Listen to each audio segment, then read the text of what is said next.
Okay, let's go ahead and call the meeting to order. This session, November the 5th, 2015. And if you would please stand and join me in the Pledge of Allegiance and remain standing for the invocation. I pledge allegiance to the flag of the United States of America and to the republic for which it stands, one nation, under God, indivisible, with liberty and justice for all. Mr. Russ? Dear Lord, thank you for this wonderful day in the city of Canton. You've given us a lot of rain. Could you just hold up a little bit on Saturday so we can have our parade? We'd appreciate that. We're gathered here to discuss and decide on issues important to all of us and all of our citizens. Please help us decide in the best possible course of action for all of our residents. In your name we pray. Amen. Amen. We have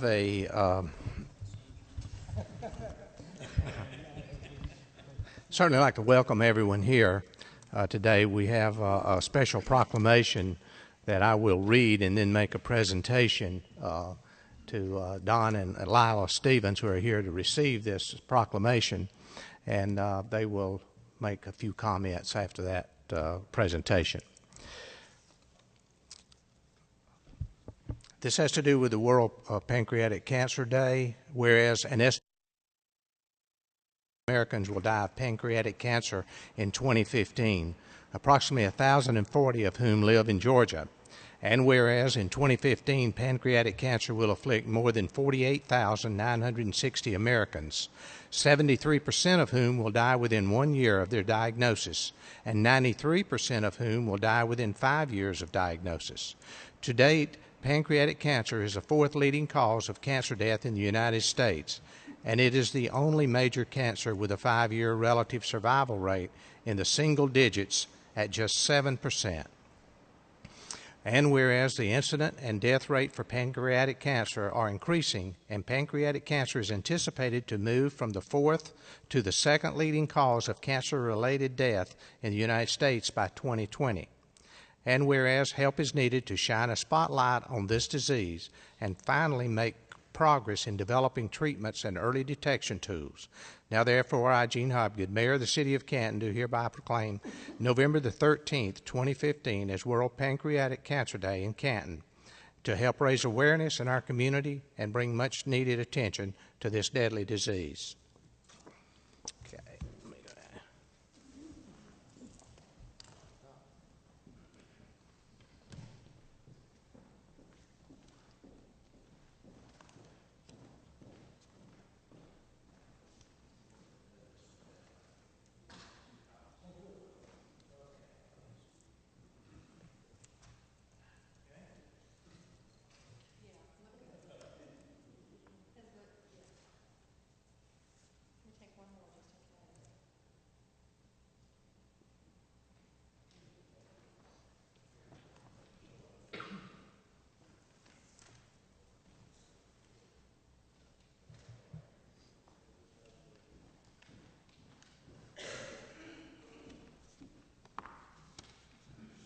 Mr. Mayor, council members, staff, and distinguished guests, on behalf of the Atlanta affiliate of the Pancreatic Cancer Action Network, we would like to thank you for this opportunity to address the Canton City Council. The Pancreatic Cancer Action Network is a national organization created in a comprehensive way through research, patient support, and community outreach and advocacy for a cure. I wage hope here today because my wife, Lila, here, who most of you know, was diagnosed with stage 4 pancreatic and liver cancer in August of 2007. As many of you know, she is a walking miracle, and she has been in remission for over 7 years. However, many people are not as fortunate and have died due to this dread disease. In fact, this week we learned that an old friend, Jane Stark, who worked for me at Cherokee Bank, and a new friend, Warren Snyder, are under hospice care as we speak, near death from pancreatic cancer. It isn't only my life and the lives of my family members who've been touched by this disease. It's a problem that has affected our entire community.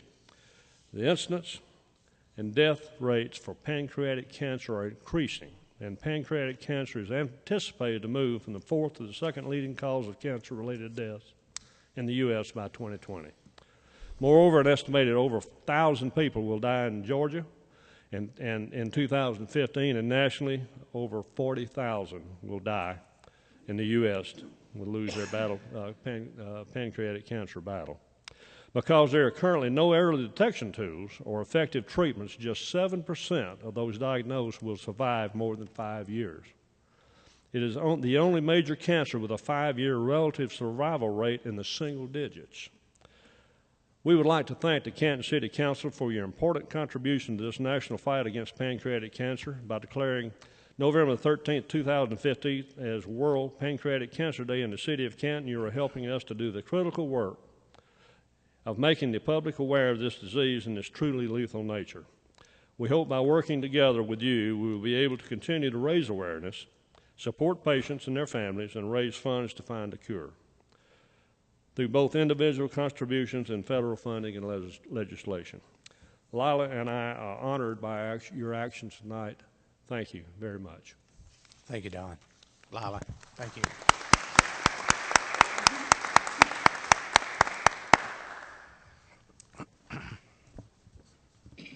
Okay, we will have an update of the Cherokee County Libraries. Anita?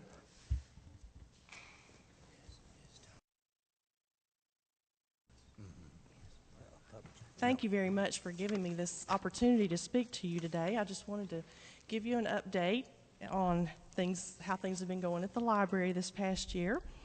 The first handout that you have is the annual report, which shows all of the Cherokee County libraries, and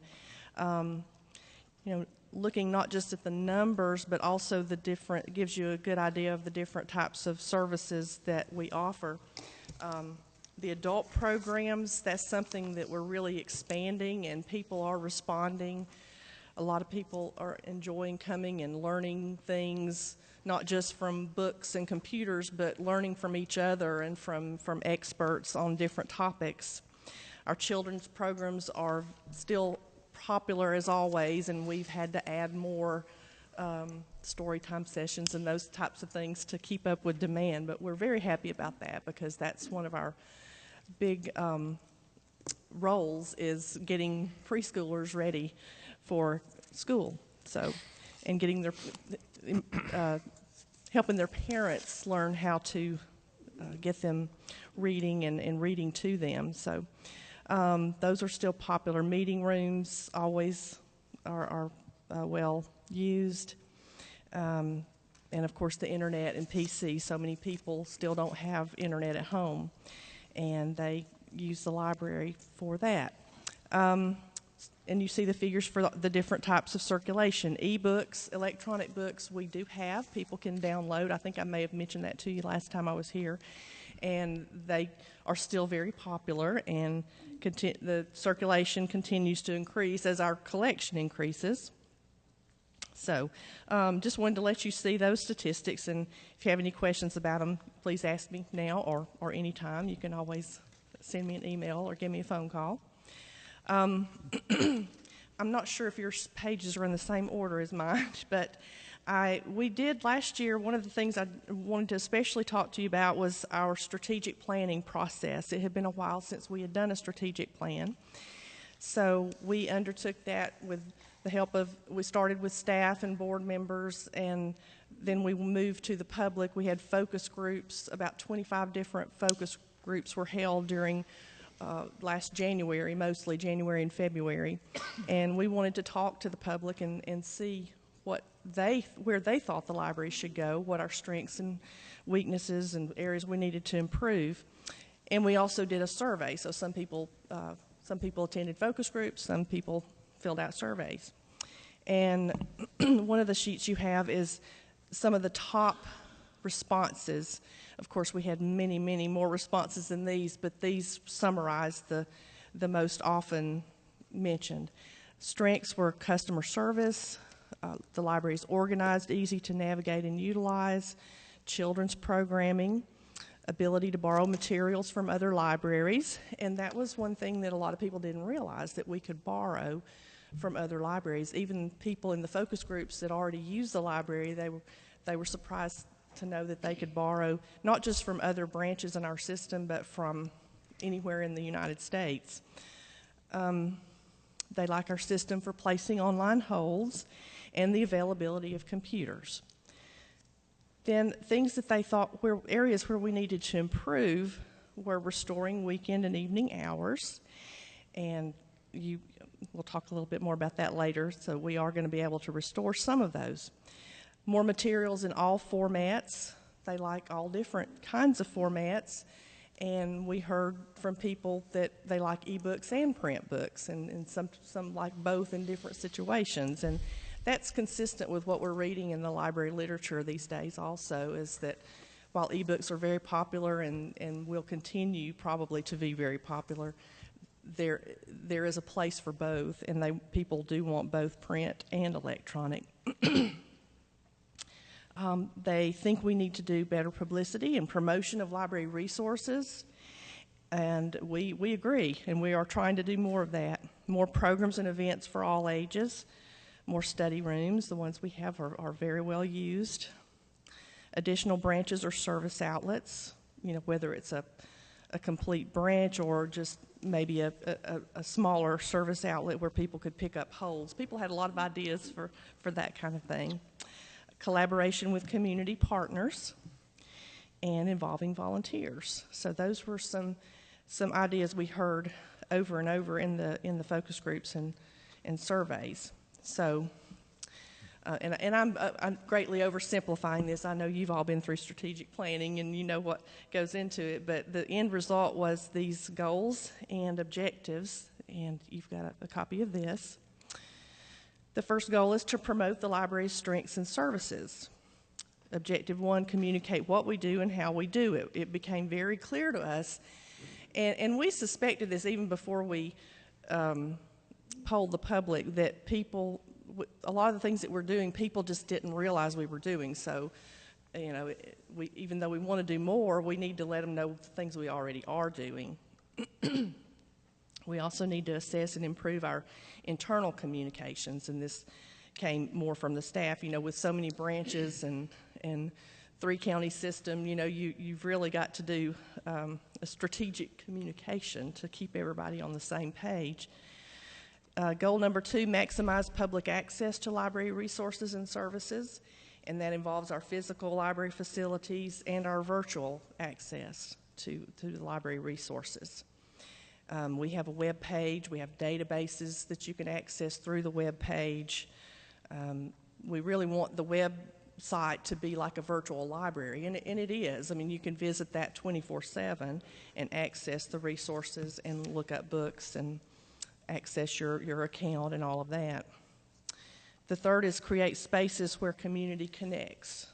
And again, that is very consistent with what we're seeing in other libraries nationwide, is that people like coming to the library to connect with other people who have similar interests. They like learning from each other and having collaborative spaces where they can get together and create things. That's kind of the next frontier for libraries, and we're just sort of getting into that. I hope next time, well, I know next time I come to speak to you, I'll have something to show you about that, because we got a grant from the state with some technology that's for people to create with, and so you'll be hearing more about that as we get that going. Then something that we still do, we've always done, encourage the love of reading and learning, build and maintain a collection to reflect community needs and expectations, develop high-quality programming to serve the interests of all sectors of the community. And that's, we heard those kind of things over and over from the public. They have a lot of ideas about, things they'd like to see us have in the collection and programs that they would like for us to offer. And goal number 4 is to grow existing funding and secure new funding resources. And before I forget, I would like to take this opportunity to thank you, Canton City Council, for your support, your ongoing support, and the increases that you've made in the last couple of years. It's very much appreciated. But we do want to continue to increase that, especially back up to the levels with the county that we lost with the county a few years back. We want to seek additional sources of non-government revenue, and we're doing that. The Friends of the Library are doing some of that on our behalf. They've applied for grants on our behalf because they are a 501c3. And the ones that we can apply for, we are applying also. Involving volunteers, that's something that's on our agenda, to come up with a formal volunteer program, not to keep the library open, but to do some of these extra things that we can't do with existing staff. So to support what we're already doing and what we'd like to do, and to investigate partnerships with local organizations and agencies, and we're already doing a good bit of this. We've got some new ones, and I'll probably have some more to tell you about next time. We got some of those kind of blossoming. One of the things, I hope I'm not giving away anything too soon, but we're excited to work with the Master Gardeners on some projects, seed library and a demonstration garden. So we're real excited about some of those things that'll happen in the future. And the last thing is the county did allocate additional funding for us this year, and we'll have a new schedule that will begin January 4th. So real excited about this. We're going to give back some of the hours that people have really missed. It's not putting us back fully to those original hours we had, but it's coming very close. The libraries, you can see the new schedule, the current schedule at the bottom and the new schedule up there at the top, but we'll be open, all of the libraries. People wanted some more consistency, and I do understand that. Monday through Saturday, everybody will be opening at 10 o'clock in the morning. The libraries now just have one night open a week until 8, and come January 4th, they'll have two nights open a week. And then R.T. Jones and Woodstock will have Sunday afternoons, and everybody will be open on Saturday, 10 to 6, and Friday, 10 to 6. So we're adjusting those hours, making them a little more consistent, and also adding some key hours that we've been closed. So we're very excited about that, and wanted to let y'all know. And that's pretty much all I have, unless you have some questions. Mr. Rust? I have two questions. Yes. I've lived here 11 years. Do we have a mobile unit? Like a bookmobile? Yeah. No, we do not. There used to be one about maybe 15 years ago. It died, and they did not replace it. So I was going to say I'd never seen it, so I wasn't sure. That's why. You said that you could go online and it was like a virtual library. Can I download an ebook? Yes, you can. You just need your library card account number and a PIN, and if you haven't registered for a PIN number, you can call the library or come by the library and arrange that. But if you don't have a card, you might have a little trouble getting into it. Yes, you have to have the library card. But I had one for 11 years, but I don't use it much, so I may have to come in and update it, and once you've got that card number and PIN, then you're good to Maybe go. that's as good as a mobile, if you can get it that way. But we have a library in River Green, and people seem to really use it. It's free to the residents, and the little room we've got is just packed with books, and you take them on an honor system and bring them back. Pretty simple system, but so I thought maybe a lot of people like to read paper Yes. books. So Yes. I thought if we had a mobile unit, I'm sure there would be demand for it. But that's a future item. Thank you. Thank you. No telling. Yeah. Anyone else? Mr. Huffman? Thank you. There was one area that it really struck my interest, and maybe you could expand on it a little bit. It's your third goal, encouraging, and the objective one is called build and maintain a collection to reflect community needs and expectations. Can you give me are and expectations? Well, we use a lot of indicators for that. It's not a perfect science, but that would be the things that we see people are asking for, questions that they may come in looking for information, and maybe if we know that we get a lot of questions in a certain area, of course, we're going to try to build that up area. We want to have we want to try to have, ideally, have a little bit in all subject areas, but some areas are more, for instance, craft and cookbooks, you know, those are all in such demand. So we can look at our circulation records and see how frequently things are checked out, and, you know, sometimes just visually looking at the shelves, what's been used. So we go a lot by what is being checked out, and then we also take suggestions from the public for items to purchase. So it's really having open communication and being in tune with what people are asking for, and then also reading book reviews and those kind of things. I'm not sure if I'm answering exactly your question. Yes, you are. It just might be a list that maybe we would, or some of our department heads would be interested in what their interests are. And I'm thinking in particular, say, Parks and Rec. Is there some areas there that they have an interest that maybe Parks and Rec could get involved in, and like so from some of the other departments? Sure. We'd much rather have input and know for sure that this is something someone really will want and check out than just to get. And sometimes it is a guessing game, sometimes well, we need books on this subject, but which ones? Because we could easily miss something that could be very good. Thank you.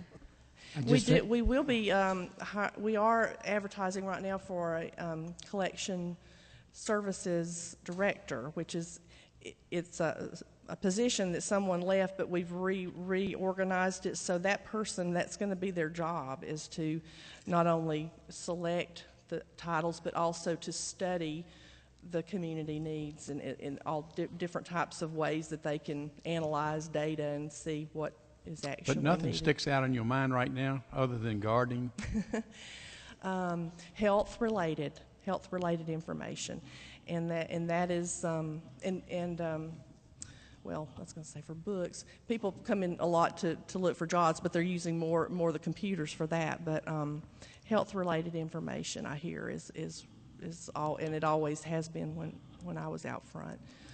And that's a tough one because it changes so frequently, and goes out of date so quickly. Well, we just heard from the presentation prior to you about pancreatic cancer. And that's a typical situation where somebody gets a diagnosis and they come looking for information. Of course, I know a lot of times people go online, but information, Right. If you're just Googling it, but the librarians can help find databases and books that are authoritative sources. So Thank you. you're welcome. Trust. Oki's statement about community needs made me think of, do we have anything in Spanish? We do. That is an area, though, that, in fact, I think it was today or yesterday that one of my staff members said we need to let our new collection services director, when they take over, know that that's an area they need to look at soon because we need more. So we have been told. And that we need could more. an ebook be translated, English ebook be translated to Spanish? Do you have any software to do that? I would think that'd be a push of a button. We got don't the have. software. We get our ebooks through a service called Overdrive, and I'm not aware of that, but I can check into that. I think you'd probably just have to order the title in that language. I don't think you can do it through Overdrive, but Encourage the Spanish-speaking people to learn English, but if they saw a conversion, they could maybe learn to do that. right. Might help. Thank you. You're welcome. Okay. Good Anyone questions. else? Thank you. Thank you, Anita. Okay. Very good report. Thanks. Thank you. Before we leave the guest and visitors section of this, I would like to recognize a gentleman that's here that has done some things I wasn't aware of. Actually, Bob Kelly is here, and he has done a series of photographs around City Hall in Canton, I guess, altogether, and I believe has presented those to the city. So thank you for doing that very much. And the one I'm showing here is a really good photo of the City Hall here. Very good. And thank you for being here tonight and doing that. Appreciate it. Okay. All right. Sandy. Yeah, I knew she was big into that. Yeah. Yeah. Good. But thank you very much for doing that. All right. We will move on to the consideration to approve the agenda. I need to add to the agenda an executive session to discuss real estate, and we'll not be coming out to vote, I don't think, on that at this point issue. Another item is I want to move item 9H to just after 9C. 9H is a change order that is somewhat related to 9C, so we'll just sort of consider those two together at the same time. I won't give it a new number, but we'll talk about those together. It didn't make sense to spread them out too far apart there. The other item I would like to do, and we will do this, I guess we can do this at the very beginning before anyone else happens to leave, is announce any public service announcements that we have, and we'll put that actually just following the improvement of the agenda. So is there other changes or additions or need to be made? If not, I'll entertain a motion to approve with those changes. Second. Second. All in favor signify by saying aye. Aye. Opposed, no. All members voting for the motion. Okay, Ms. McGrew, you have a number of announcements you'd like to make. I do. Thank you very much. And I would like to have the agenda amended this way ongoing so that we can do our PSAs at the beginning of the meeting before people leave. I think it's a good idea. And I know the weather kept many people away this evening, so they'll hear it when they watch the meeting. I left some cards on the table at the back where the agendas were laid out about the Arts Center doing a variety show. It's called Variety is the Spice of Life, and it's a true old-fashioned variety show. It's family-friendly, but it's not a kiddie show. There'll be acoustical music, country pop, classical piano, possibly a magician. The women's chorus from Reinhardt, they're called the Heartbreakers, and they're a cappella. They blew my socks off the other night. I really love them. My stepson is performing. He does acoustical guitar. And if you were there last time, there's a couple of young men. They're part of the band called Orange Walls. And Daniel Johnson and Randy Dobson brought down the house. This is all for $10. You just cannot beat a night of fun for $10. You get the tickets at tix.com. There's a slight service charge, and we'd love to see you there. It's going to be a lot of fun. The date, good question. The date is November 14th at 7 p.m. The doors open at the Arts Center at 6:30. The Arts Center is 94 North Street. It's the old Canton Methodist Church, and when you're on North Street, you see the old courthouse and the new Justice Center, and it's the red church building to the back. My other public service announcement is it's November. Thanksgiving's coming right up. Action Church, who does our warming shelter when temperatures drop below 32 degrees, is having a really wonderful goal of feeding 1,000 families Thanksgiving dinner. They are giving Canton the bird, is what they're calling it. They are asking for donations of, and I'm going to read these so that people that can't be here who are watching this online will have the list of food items that Action Church needs. Action needs a box of mac and cheese, a can of cranberry sauce, a box of stuffing, a can of green beans, a can of corn, one box or package of instant mashed potatoes, one packet or can of gravy, one can of yams, and one unfrozen dessert. And that kind of tricked me, what unfrozen dessert, but that would be maybe Little Debbie's snack cakes, something that the family wouldn't have to cook. So there you have it. Please help support Action Church if you can. Their address is 209 Marietta Road. They're in the old McFarland's building. Thank you. Are both these items on our website? Or should be, maybe. They are not, And but we can ask Ms. Hatcher to do list it. those things that they Sure. need, Action Church needs. I think we ought to get that on our website if we can. Thank you very much. Thank you. All right.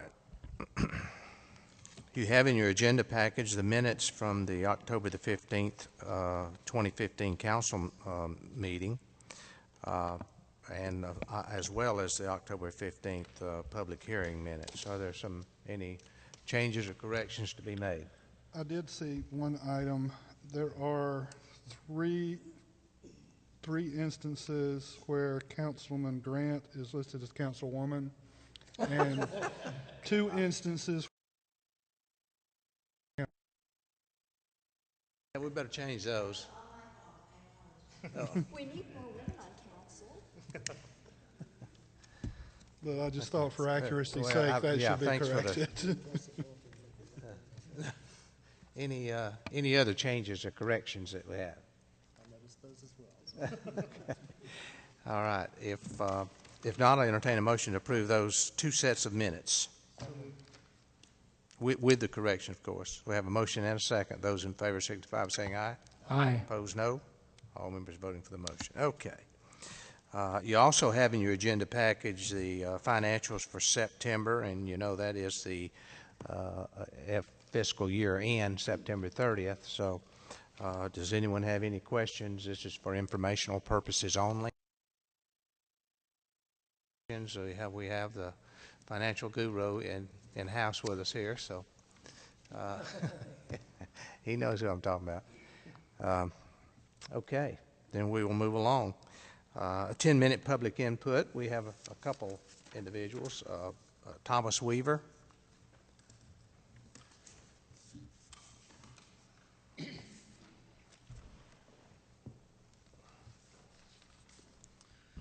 Good evening, Mr. Mayor, members of council. My name is Thomas Weaver. I reside at 131 Old Marietta Road. Thank you for allowing me to speak tonight. I respectfully request each member of council to consider more carefully the correspondence that I had delivered to you through the office of the city clerk. As I trust each member of council is aware, you may have received correspondence from me that outline 2 chief concerns that I have in regards to 2 agenda items scheduled for consideration on tonight's agenda that I was not able to have listed in time for me to be able to speak at the time that you are considering them. Therefore, I will outline each of my concerns in brief while being mindful of being concise and succinct as possible to allow any other speaker who wishes to address you with that opportunity within the 10-minute comment period. The first chief label item that I'd like to mention is in regards to the revised personnel policy that's currently listed under the agenda tonight. I understand I'm not a city employee and therefore it is not applicable to myself, but I respectfully request that you move to eliminate any potential prohibitions that are outlined under the revised personnel policy in regards to firearms or handheld weaponry by city employees. As a citizen of this community, I am lawfully authorized to bring these items into the majority of city properties and buildings. And I believe that city employees who are in a position of trust should be on an equal and level playing field to also bring those items to work. If any member of the public can bring them, or a stranger can bring them, or someone who no one knows anything about can bring them, I think that our employees should be able to bring them. At present, I'm not that I'm unauthorized to bring them, such as City Hall, which is a courthouse. But in regards to other buildings, such as fire departments, the Public Works building, the city water treatment plants, all these locations are totally lawful. And if any member of the public, if John and Jane Q. Public can bring them, I think that the city employees who are in a position of trust, who have been here and who are known on a first-name basis and who have many years of tenure and are steeped in their reputation, I think they should also be given that opportunity. On the second label issue is in regards to the fireworks ordinance. As each of you may recall, I spoke with you even over email over the summer, and many of you, I do believe, specifically said that you would give my concerns the due diligence that they deserve. I looked at the ordinance proposals that's been drafted by the city attorney, and I take exception to one of the ordinance proposals which seeks to provide that the city council will issue a permit for the use of fireworks on public property. I stand before you today and respectfully request that you delete any consideration of that ordinance whatsoever, as it is ultra vires and in violation of state law. If any person within the city were to use fireworks in, on, or upon any public property aside from indoors, or within 300 linear feet of a gas station, then that use would be lawful, notwithstanding any permit requirement to the contrary. And if any enforcement action were to be taken against a citizen in those circumstances, that would become very quickly the subject matter of litigation that could become expensive and costly to the city, and it would not be substantiated under law. I think the legislature, and by writing that statute, misnominated and used the term sale or use, but if you read the enabling code section cited under the preemption statute, the subsection C of that code section does not speak to the use of fireworks whatsoever. It speaks to the sale and only then to temporary sale stands. So it doesn't apply to the use whatsoever. In fact, the word use or explosion or discharge or detonation is not even within or referenced in that code section, subsection whatsoever. So again, those are my two chief label concerns. I would have addressed each of them separately, but in my conversation with Susan, I wasn't able to get that correspondence to her in time for her to put me on the agenda. So I'll make a second attempt for the next upcoming meeting, seeing as to how this is the first reading on each of those two particular line items. But remember me, and I do respectfully request that you take into consideration more carefully my comments, and I hope that you would be inclined to act on them accordingly. Thank you. Thomas, I have a question here. Could you?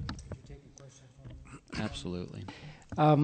Thomas, as a practical matter, if we were to grant the right of employees to carry a loaded handgun, same right that you would have, and they're working in an out building, not working in City Hall, and people come and go for meetings and whatever, you would never recommend anybody leaving a loaded weapon in a vehicle, I would assume. The Georgia Business Security and Privacy Protection Act specifically outlines under Georgia Code Section 1611-135 that the City of Canton cannot take any action whatsoever in regards to that matter.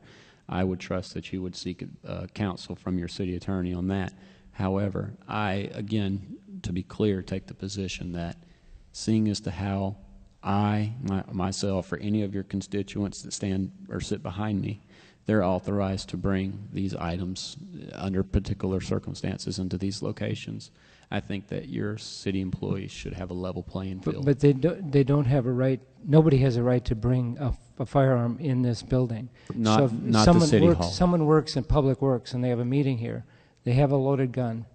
They come to the door and you're going to suggest that they leave that weapon in their car? I don't think so. And that vehicle is owned by the city. We got tremendous liability of someone breaking into that vehicle, taking that weapon. It's a city vehicle. Ain't going to happen. So as a practical matter, it becomes very difficult for us to grant the right to anybody that is not a daytime employee in this building to carry a gun. So I think it becomes a real difficult thing. I hear what you're saying. I understand your reasons for it. But I just think as a practical matter, it's almost impossible to administer. We're not going to let people leave guns in city vehicles, period, unless they're police officers. Mr. Rust, I would like to remind you that I'm not, again, trying to suggest that force your vote one way or the other. I ask that you vote. Well, you are. Actually, you want me to vote to allow this. I'm requesting that you consider. I'm not telling you how to vote. But, Mr. Rust, with all due respect, sir, I just ask that you take into consideration. I know that. I'm not trying to. I understand, Thomas. No problem. Yes, sir. Thank you. Okay. Thank you. Appreciate it. Okay. Anyone else? All right. Jim Wyndon.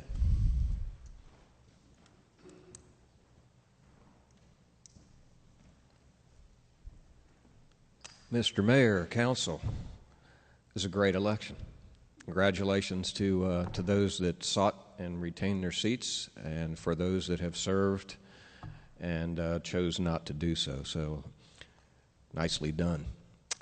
Before I get into the Wooded Mountain Trail thing, I just want to say that for the last 10 months, I've watched the council kind of change from having an adversarial, sometimes difficult relationship to, at least to all appearances, to me and to the folks that I talk with, to acting to move Canton forward together. So thank you. Appreciate it. Tonight, you guys, I guess, are going to be looking and reviewing Wooded Mountain Trail and the solution that our city manager has come up for that.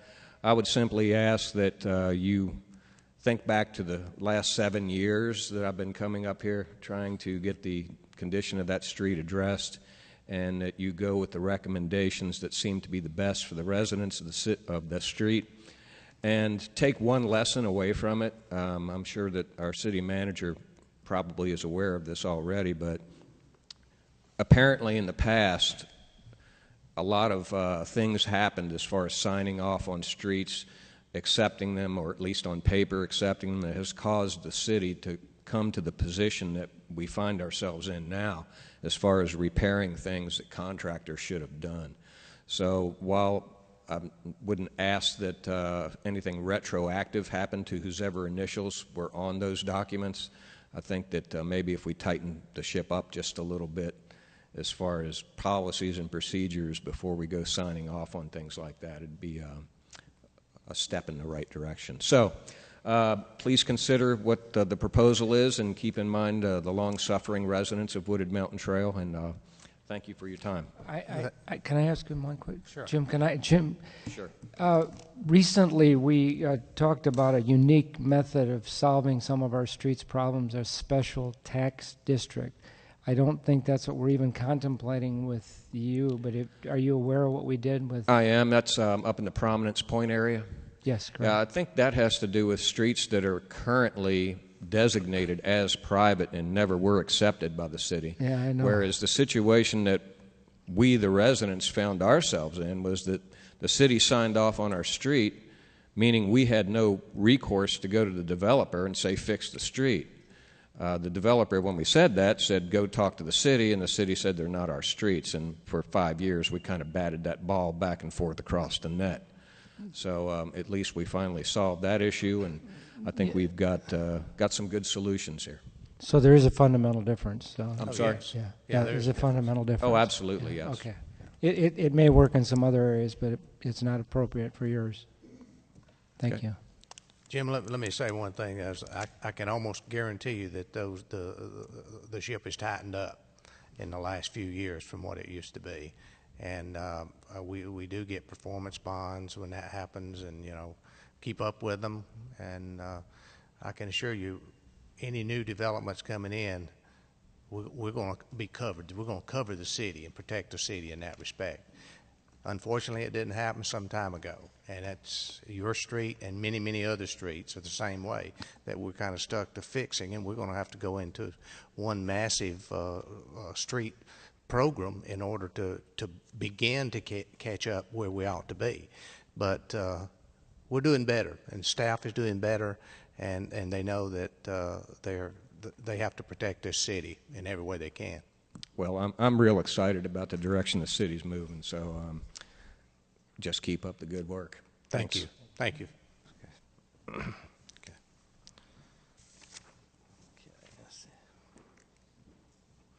Okay, under old business, wastewater treatment plant update. Mr. Peppers?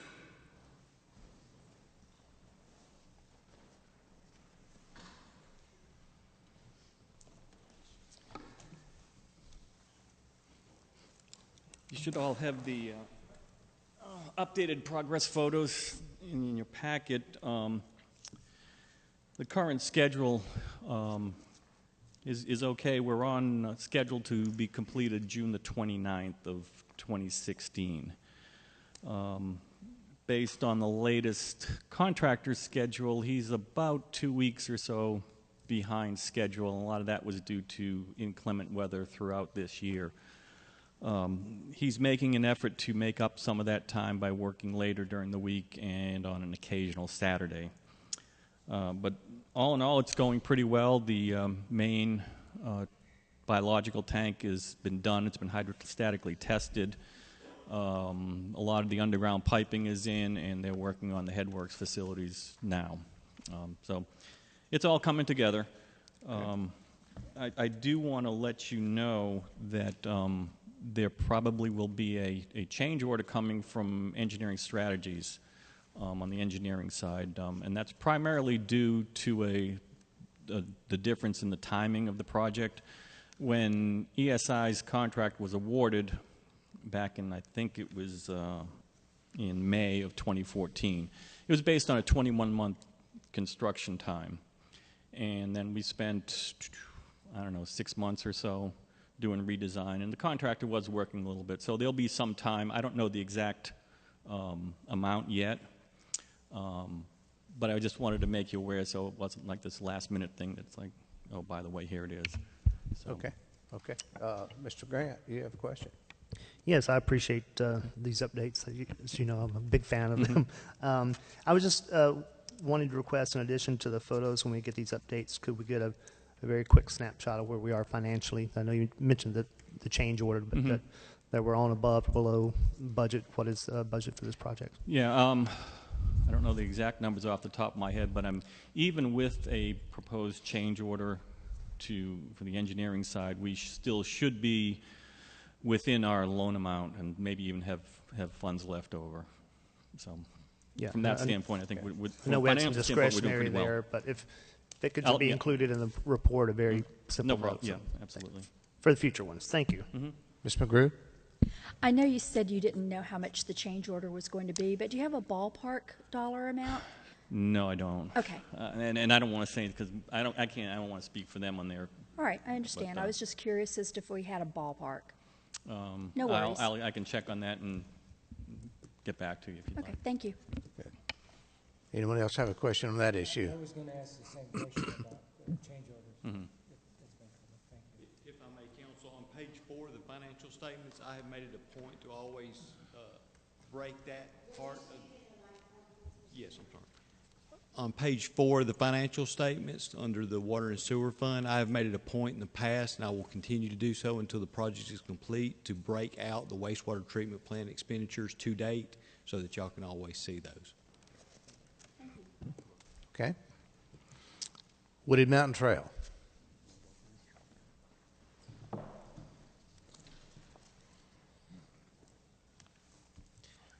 As you know, Wooded Mountain Trail was probably one of the first projects I learned about when I started. Probably had more discussions with residents, back and forth, social media, phone calls, cups of coffee, council members on this. We had originally requested that Atkins come up with a plan to deal with some stormwater issues as it relates to that road. I asked our engineer and Atkins to go back to the drawing board because the original concept that you see in the packet really only impacted about 4 or 5 properties.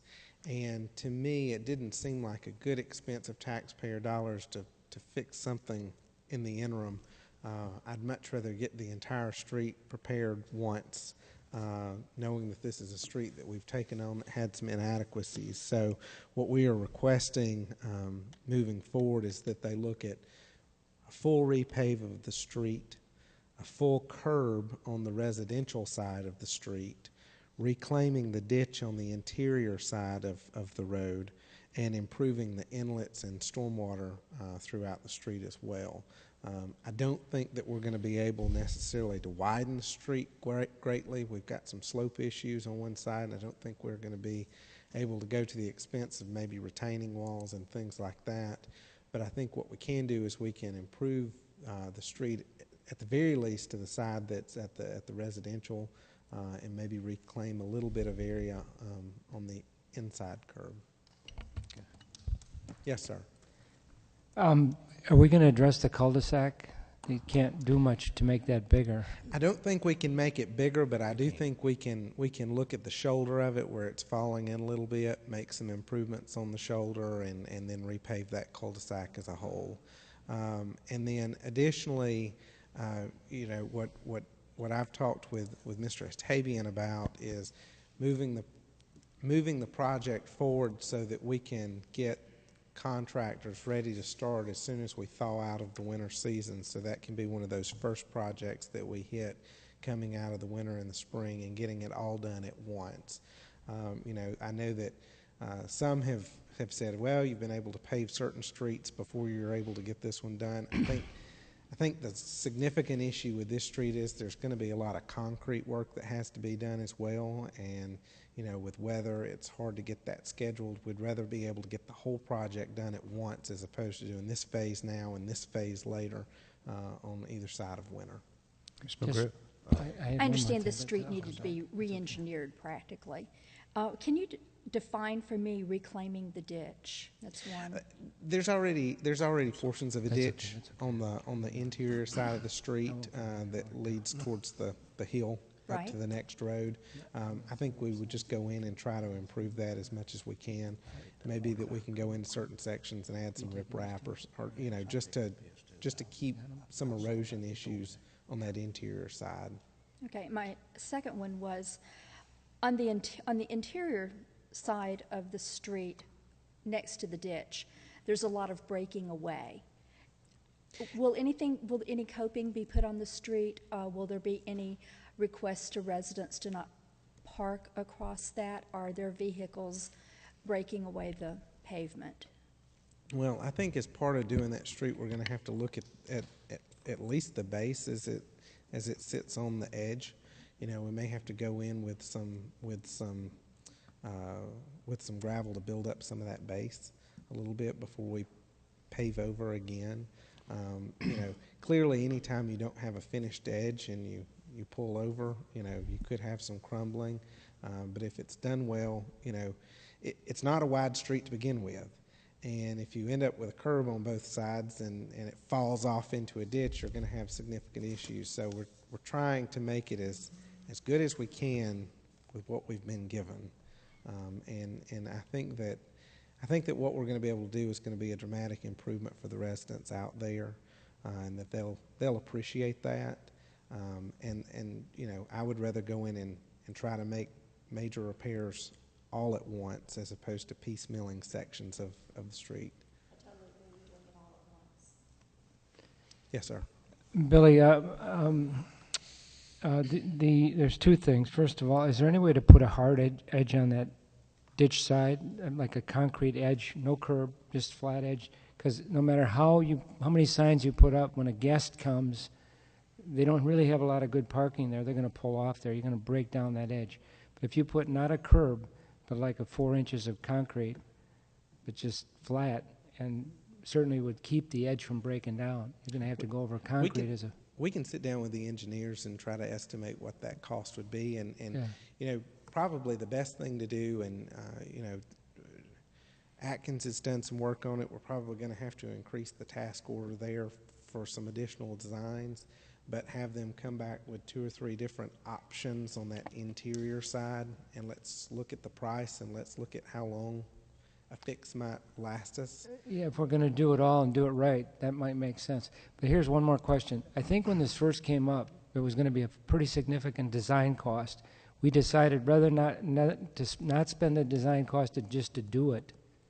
And now we're going to do it more. Are we going to have to go back to design, or are we just going to do it the same way and run the number up?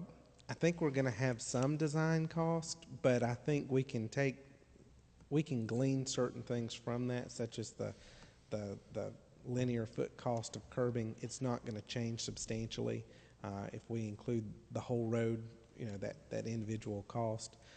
It might actually make the project more attractive for bidders because it's going to be a little bit bigger project as opposed to, we may get some potential bids in there that we might not have before. There may be some additional design cost, but you're trying to fix a road and you're not going to do it in front of 4 homes. Well, I'm all for doing it right all the way right now. So thank you. And Dave can probably speak up a little bit more on the design side of what we might be looking at, but do it right the first time. I kind of hate to say it, but and it just drives expense up. But I don't know any way you're going to be able to really fix that drainage side without where it won't crumble off for people running off of it. Even if you put a concrete strip up the edge, the concrete's going, as long as vehicles go over the edge of it, it's going to eventually break it down without having a curb there. And I know that sends it on up there, but we may need to look at that as an option just to see how much it drives it up, if we can afford to do that, because that's the only way. If the street is wide enough to do that, I mean, you could use some type of curb on that side. It would make a lot of sense and protect that street for a lot of years, I think. Ms. McGrew had something. That's all very good information, and I'm sure the residents are wondering if we'll have all of our information by the next meeting so that we can vote on it. And if so, about when do you think work would begin? Well, I don't think we're going to be able to start any work before winter. I think we could get the complete design done. I think we could get everything bid out so that as soon as we hit the warm snap after winter, we can start construction in March. I don't think we're going to be able to get anything in and done. I don't know that we were going to have enough dry days, enough warm. We were able to get the meeting, get the contractors in. I don't think they're going to have enough days in December. Thank you. I think they'll just be glad to have a date. Well, and that's, you know, that's the big push. Let's get the design finished. Let's get it out to bid. Let's get the contractors in so that this is the very first project that we do as soon as the weather clears up. I think that's probably wise, because you don't want to make a mess out there and leave them in the mess with about 3 or 4 or 5 days of rain out there. And, you know, once they get started, they need to go in and do the job and take care of it. Yes, sir. Okay. Did you want to speak to this any, Dave? We'll just go back. We'll go back to Atkins and ask them to really look at that interior side and come up with some solutions. And give us some options on that one. Yeah. Okay. Thank you. All right. Under new business, discussion of the resolution in support of the grant application in Georgia to Georgia Recreational Trails Program. Mr. Peppers? Tom? Tom's here. He can speak to this a little bit. He went to a workshop on it. But basically, we'd like to apply for a grant that we can use for one of our trail projects. But part of that request requires that we have a resolution of support from the mayor and council. Just like Mr. Peppers was saying, that's this resolution will state that you guys moving forward, what I don't want to do is award the grant to a municipality, and they, once it gets time to give the grant and go ahead with the project, and they decide that they don't want to do the grant, or they want to use the grant for something else when it's earmarked in particular for that particular trail. In this instance, as we're looking at there's several different trails that you can go after grant-wise. Probably 85 to 90% of the grant applications they receive is for multi-use trails. So after me and Mr. Peppers had a meeting and discussed it, we thought that going after a water trail grant would be the way to go. Last year they had 0 water trail grant applications. 2 years ago I think they had 2 to 3. So very few municipalities go after that grant. Very few municipalities have a river that runs right through their city and their park system. So we thought that having another canoe kayak launch that will attach to the trail from Heritage Park to Bowling would give us another canoe kayak launch, another put in and put out from the one at Etowah River Park. Sounds good. And what is the deadline on the application, or is there? Application is December 18th. December 18th? Yes, sir. Okay, so we can vote on that. The main thing now is to get the resolution now, and then I can finish the packet, and I'll have that postmarked by the end of November, 1st of December going out. Okay. Sounds good. Any questions? Yes. So is this the grant's going to be for the Bowling Park Trail, is that correct? Well, actually, this will be a canoe kayak launch that will attach to the trail from Heritage to Bowling. Right. Kind of like halfway in the middle. Are we going to have all our designs and so forth in order to do the application? Yeah, well, the thing with this grant is that with our existing construction plans and everything else that we have for the trail system, to receive the grant, you cannot start construction until you get awarded the grant. So all those other plans that we already have, they're null and void, basically. So we have to do a project that's not even design phase or anything. They want to be able to award that grant. Once the grant's awarded, then it takes about 6 months before we'll be able to even start the design process. So you're looking at this time next year before we can actually go into the design process for that project. So if we waited till like the Bowling Park canoe kayak launch, all that we've already got that in the design phase and everything. So it wouldn't apply for this grant application. That seems a little backwards, doesn't it? No. It's got federal money in it. I'm sorry? There's some federal money involved with it, so that's. Oh. But basically, you have up to 2 years to complete the project, so it's nothing quick, and it gives us a little bit of opportunity to move ahead with some of our other projects and see what we want to do with it. And it's up to $100,000 and 80% reimbursable on expenses, up to $100,000. But we could spend another $100,000 on the design, could we not?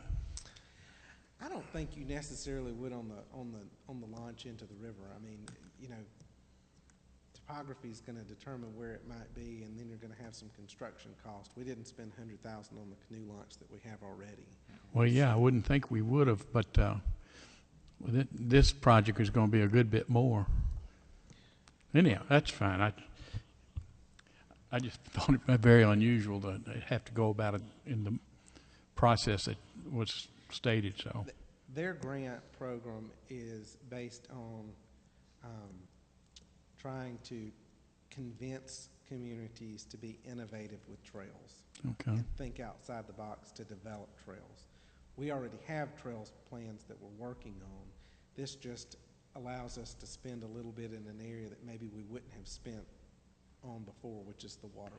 Well, could we use some of the design that we already have at the time we get the award? It may be possible that we can use a portion of the funds to help prepare the water trail as well. So where we have issues where we have buildup of material in the river, we may be able to clean some of that as well. So when we write the application, we're going to do it for a length of trail to include other things besides just canoe. So but it's all going to be, maybe I didn't understand it. I thought it was like 2 canoe launches, right? Well, we have one at Etowah River Park. Right. We got one at Etowah, but you were going to put one at Heritage and one at Bowling, right? Don't know that we would put one at Heritage. We just don't have the parking capacity at Heritage, and I don't think everybody's going to. Well, if they get in there at Heritage, where they're going to get out? Well, the goal would be for them to get in at Etowah and get out at Bowling. And right now, what we show on our What, is there a canoe launch now at Bowling? No, that's what we would spend this grant to do, to build that canoe launch as part of the water system. Are you going to build 2 launches or 1? What about Heritage? I mean, a Heritage Park, you're not going to put a canoe launch there? No, because we already have one at Etowah. Okay, so we're only talking about 1 canoe launch. 1 canoe launch and maybe some improvements along the water. Okay, I misunderstood that. Okay. Mr. Rust? I actually put 2 kayaks in Heritage Park once a number of years ago, and that there isn't really a good place to do that. And we came out. I've come out of a kayak run we did down the Etowah. We came out at Bowling, and that is a very steep bank.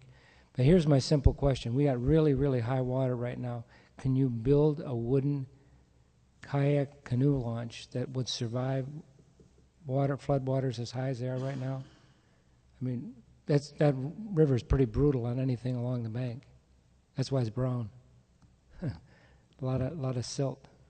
So I just wonder, any place, there is a very, very high bank at Bowling, and that's where we came out. We had to have ropes to be pulled out because you can't get them up the hill. It's just too steep. But that's an advantage for the launch, but you do have to build something, some wooden scaffolding or something to get down there. So it's going to be a lot of wood to get to the water line, and that water line is going to come up 6, 8, 10 feet on you.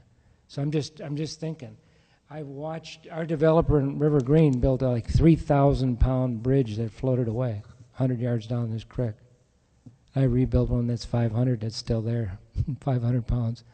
But it's just anchoring them is the big thing, and I don't know how you build that big a structure that doesn't float away. Honestly, it's tough. So whoever's going to be our designer on this one is going to have to really consider the high water. Because if we put one up, I don't want it to float away. Mr. Mayor. Mr. Goodman's next. Oh, I'll I'm be right sorry. to you. Go ahead. I was just curious. I know we're talking about canoe launches and things of that nature, but in the past, when we built this, we first built it for canoe launches and flat-bottom boats, those type vehicles. We still have a lot of people in the community that want to use their boats in the river as well as a canoe. I just hope that we'll keep that in mind when we do that. I know as Mr. Russ just spoke, seems to be full of mud and really hard to use most of the time. I've had several people complain about it and say, can you do something about this? But they would certainly like to use it for boats as well as canoes, not big boats, but just flat bottom little boats. Keep that in mind. Okay. Mr. Huffman? Yes, thank you. Being around water most of my life, I've seen a lot of different designs, and one that's fairly common is you go out to the furthest point and you put poles way down into the bottom of the whatever the lake or the river, and then you just float the dock, and the dock will float up, it'll float down, depending on where the water is. The ramp that goes down is on a roller, the bottom of it. So as it goes up, it'll roll out like that. As it goes down, it'll roll like that. It's very commonly done. You can see it all over the lakes. But you just pound those anchors out at the end of where the dock is going to be, or the ramp, or whatever you want to call it, and just have it float. And you put it on, well, they got different types of material to float it, and it works quite well. It's very It will- similar it to will how be- they run the docks at Savannah. I'm sorry? The docks and stairs at Savannah, that's very similar to how that's run at the Yep. water taxi. It will be made primarily out of wood, right? I mean, or would it be concrete? Some of it. It should be made out of synthetic wood. I don't think we're far enough in the design. We just want. The one we have is concrete, right? Yes, at Etowah River It's Park. concrete, It's yeah. concrete, yep. Because the river comes up over it, so you just put right in right there at the. Yeah, at it the should have launch. been set to float, so it would float up as the water comes up. Okay. Now Who we got? Mr. engineering. Grant? I was going to say this agenda item was on to authorize us to apply for the application for the grant, and not about engineering the boat launch, so I wish we could move forward. Okay. Anybody else? Okay. Item B, the LMIG application for 2016. Mr. Pogue's here. He can speak to some of this, but as you'll see, there's a list of streets. One of the things I would note is that with LMIG funds, there's different standards that we have to follow on projects. So sometimes those projects, because we're receiving state money, which is federal money on transportation in some instances, what we try to do is we try to identify streets that aren't necessarily the ones that are the worst that need to be done immediately, but those streets that might be in that next tier or wish list. Legislature could always come through and wipe out the street fund and take that away from us, so we always try to find some streets that may be a little bit further down on the list that we would hope to get done. And they have to meet certain criteria for transportation. It's not like you can just go into a neighborhood and do a neighborhood street. So there are four particular projects that we're estimating for this for the 2016 LMIG. One is portions of West and East Main Street that go from Academy Street to North Street. That would include milling, overlay, and striping. Juniper Street Extension, which is a cul-de-sac. If you're familiar with that street, it's a cul-de-sac. The road goes straight up into a church. Hospital Road, the end starting on 140 and ending on 140. And then also John T. Pettit from Marietta Road to East Main Street. The total cost of those projects is estimated to be about $305,000, and our LMIG funds that we have been estimated from the state are about, was that 186,000? 189. We have to provide them our list of potential streets with the approval of council before we can receive any funds from them moving into 2016. Okay. Got it? Anyone have any comments on that? I would, I kind of understand what you're saying relative to second tier, yet we have the streets like Brown Street, Cherokee Street, Golf Course Road, Longview Street, some of which have some pretty serious base failures even. I mean, if you go down the golf course and take a ride on Longview, it looks like a part of that road's about to slip off into that swimming pool there. And I don't know, and yet I don't see that on East Main yet, you know, and I know it would look good and it freshens up the town a lot to have that new asphalt on there. But I think some of these other streets here really need to be evaluated very seriously, and we need to get something going on them real quick. Like part of some of those streets is that when you utilize LMIG funds, you have to follow Davis-Bacon on some of the hiring requirements of contractors. It can drive up the cost, particularly the smaller projects. And so LMIG becomes a very great fund for small-scale paving and minor striping improvements. Not a good project for concrete work, base failure, significant repair roadways. But wouldn't it make sense to let one contract that included those, maybe the and LMIG, and just add a whole bunch of other streets into it? I mean, we're going to try to do more streets this time, so would it make sense that we could do the ones that's listed there and then add these others on and bid it all out?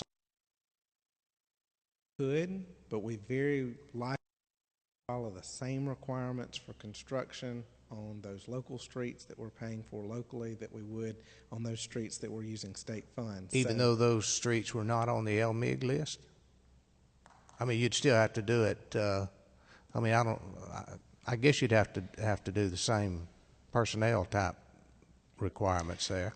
But is that a problem, really? Our hope as a staff is to be able to bring you a list of streets that we plan to repave and repair next year early enough in the winter with what work needs to be done on those so that we can bid large chunks out at once. But LMIG is that special fund that, again, the legislature at any time could come and take back. We don't want to tie a street that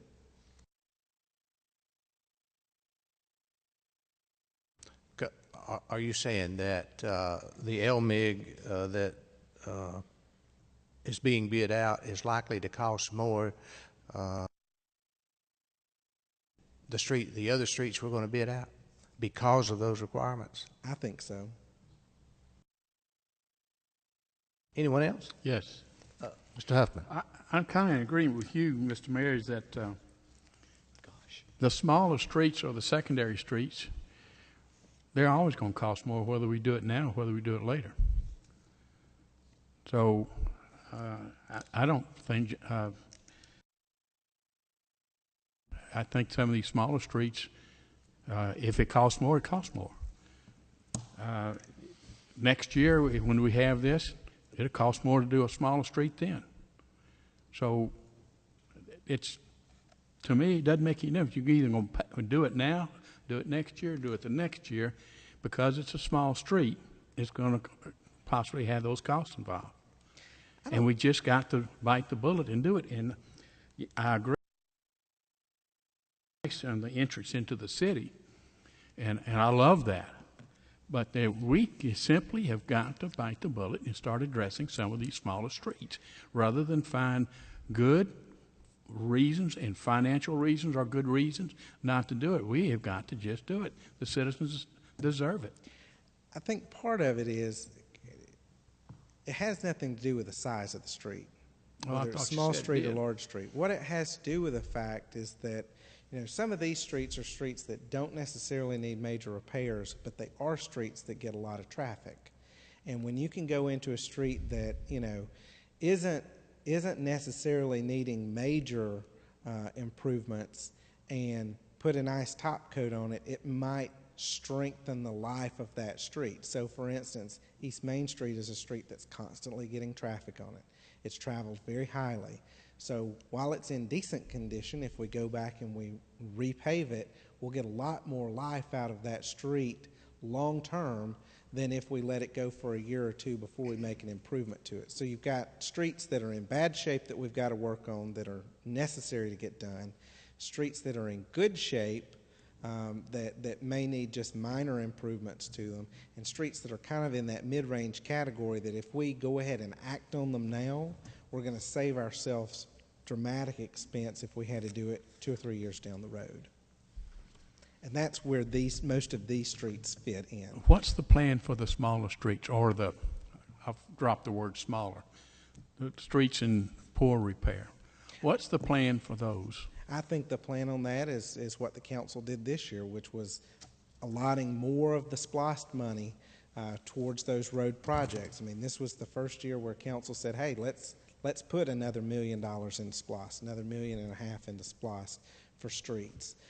You know, I've said it since I started here, the city does not have a good handle on the streets and all the conditions of the streets. But you know who's going to get that splash money? It's these streets that are unfinished in the subdivisions. And I agree, they need it as well. But there are some streets within a very short radius of City Hall here that are in bad repair. They're in neighborhoods that are less fortunate, and those are the ones that need it. They deserve it. I don't disagree with you. I would just say that, you know, I got here in June. We've paved 5 streets since then. I think you would have a hard time finding any time frame in this city's history where we've paved as much in such a short period of time. We're working on it. We're making it happen. This is just one of those state fund sources that they require us to get the information in ahead of time, and we feel like these are the streets that we could take advantage of those funds for. We don't want to spend that SPLOST money that's necessary on those other streets on these. This is an added bonus to us to get these done. But Mr. Peppers, don't you think when the splash money, and what did we put in, that $2 million, I thought? Extra $1.5 million. I think it was. Yeah. I thought it was. Extra $1.5 million. 1.6. 1.6. Oh, okay. That is going to be consumed like the wooded mountain trails and the likes of that, of the areas that need a finish coat on top of it.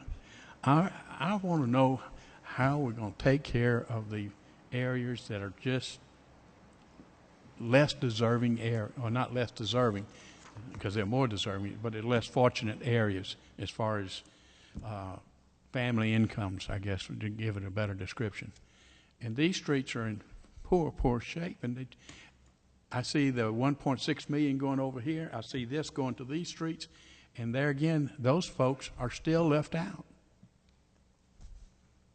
Billy, let me ask a question here.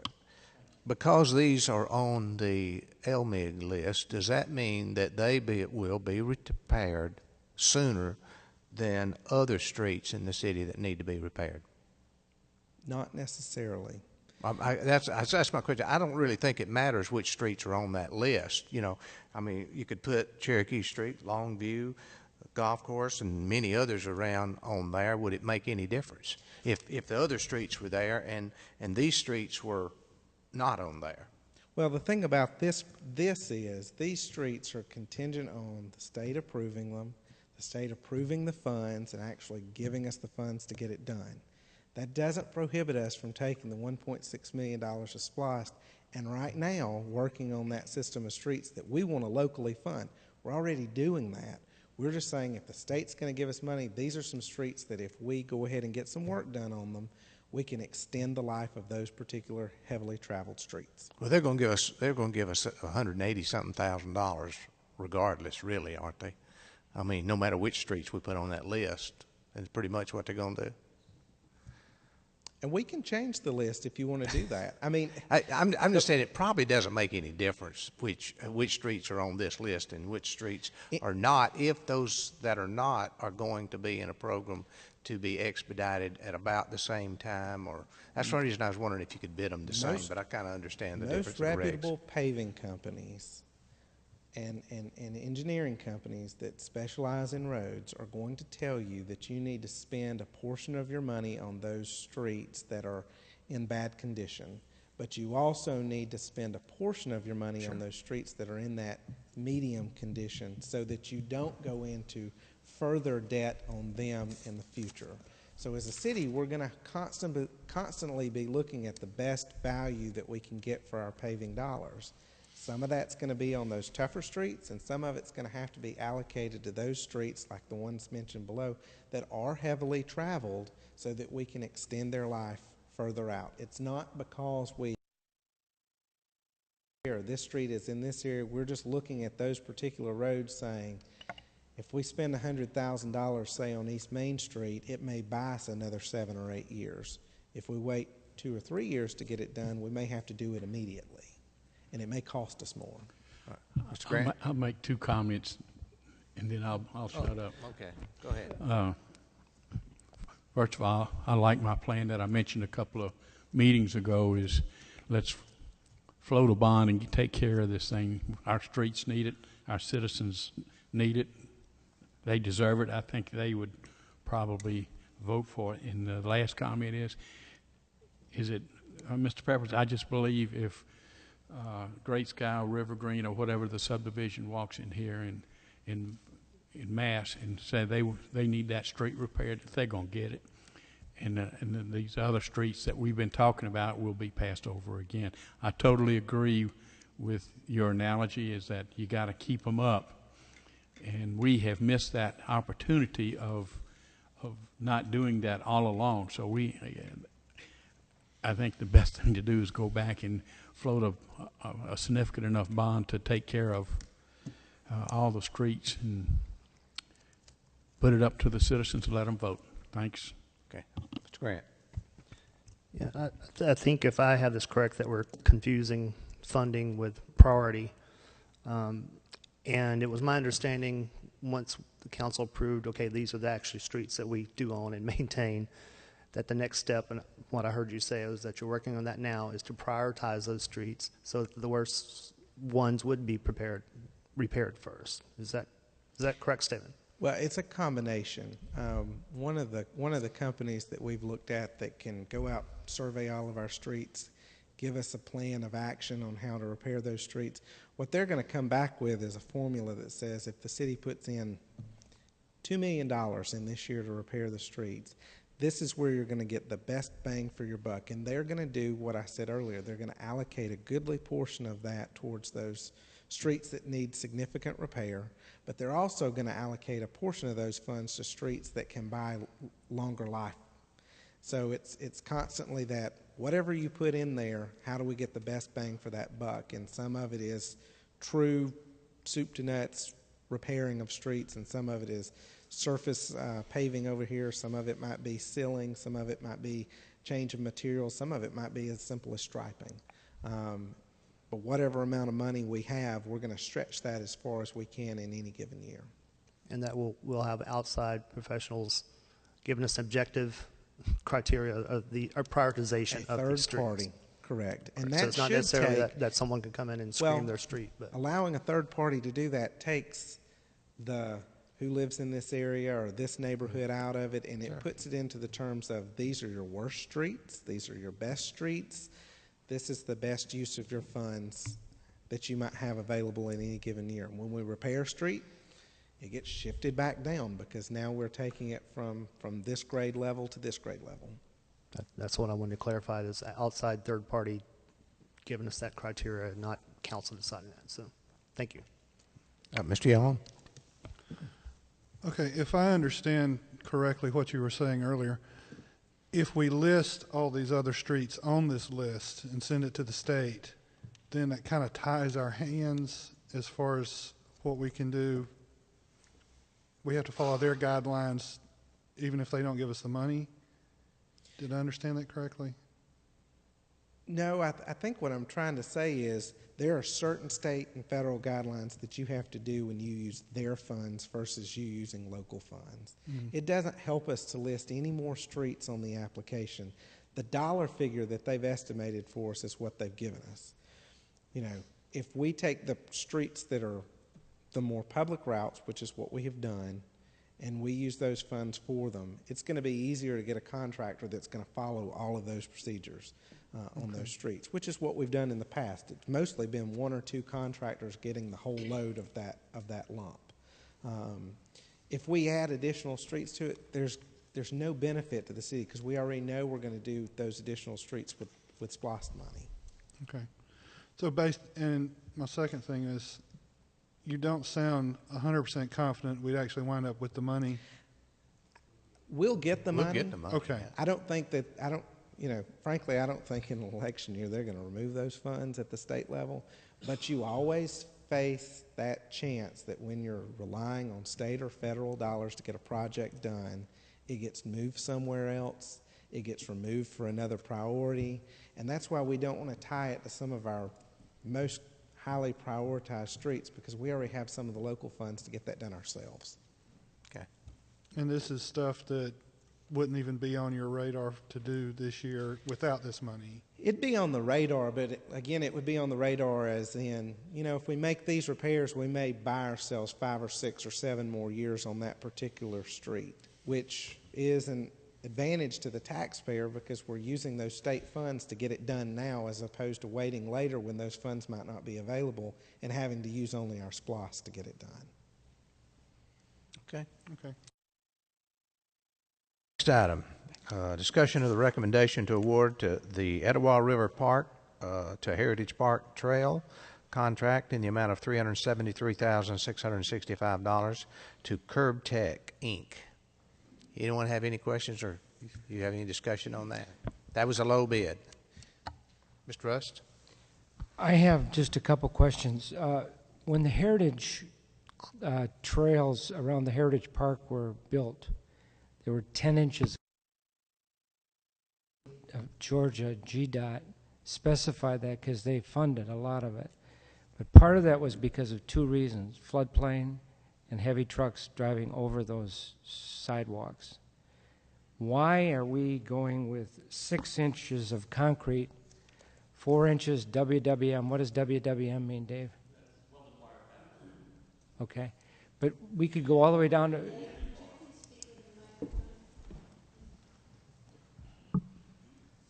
The WWE is welded wire fabric. It's reinforcing that's already put together rather than using reinforcing steel. Why are we going from 10 inches down to 4 inches? I mean, the same heavy trucks are going to travel underneath those high tension wires. I didn't think we were going on 4 and 8 inches. I could be wrong, but that's not what it says here. okay. And the other thing is, something about this bid does not make any sense. 42 inches or $42 per square yard. SY, I think, says square yard, right? It's 1,800 feet long, and you've got 2,000 square yards. That's crazy. I don't think that makes sense. You can't make those numbers come out right. If you have even if it's only 36 inches wide, you've got a bad number there. Something about that concrete cost is wrong, in my opinion. What do I know? Mr. Pogue was just reminding us, where we have 10 inches is where we're in the Georgia Power easement, and it's their trucks that are going on it. Where we're at 6 inches, it's not in the Georgia Power easement, so there wouldn't be their trucks going on it. Why did they put that 4 inches in? Can you go down to 4 inches? Or is it going to be 4 inches down is where that mesh is going to be? I don't know what that 4 inches means. It could be only 4 inches thick in some places. Well, there's a couple of areas where we're having to allow movement of where it's being built almost bridge-like, and so those are the areas that it would be down to 4 inches. 6 inches concrete, 4 inches, 4-inch welded wire stuff. That's not the concrete. Oh, I see. Okay. That's what's that 4 by 4? It's kind of like a hog wire, isn't it, that goes inside the concrete? And the welded wire, it's sort of like. Oh, okay. 4 inch. 4 That's inches where you is get not, the 4 inches is not from. thickness of, but can you still, 100 lineal feet of sidewalk, and you've got 2,000 square yards bid.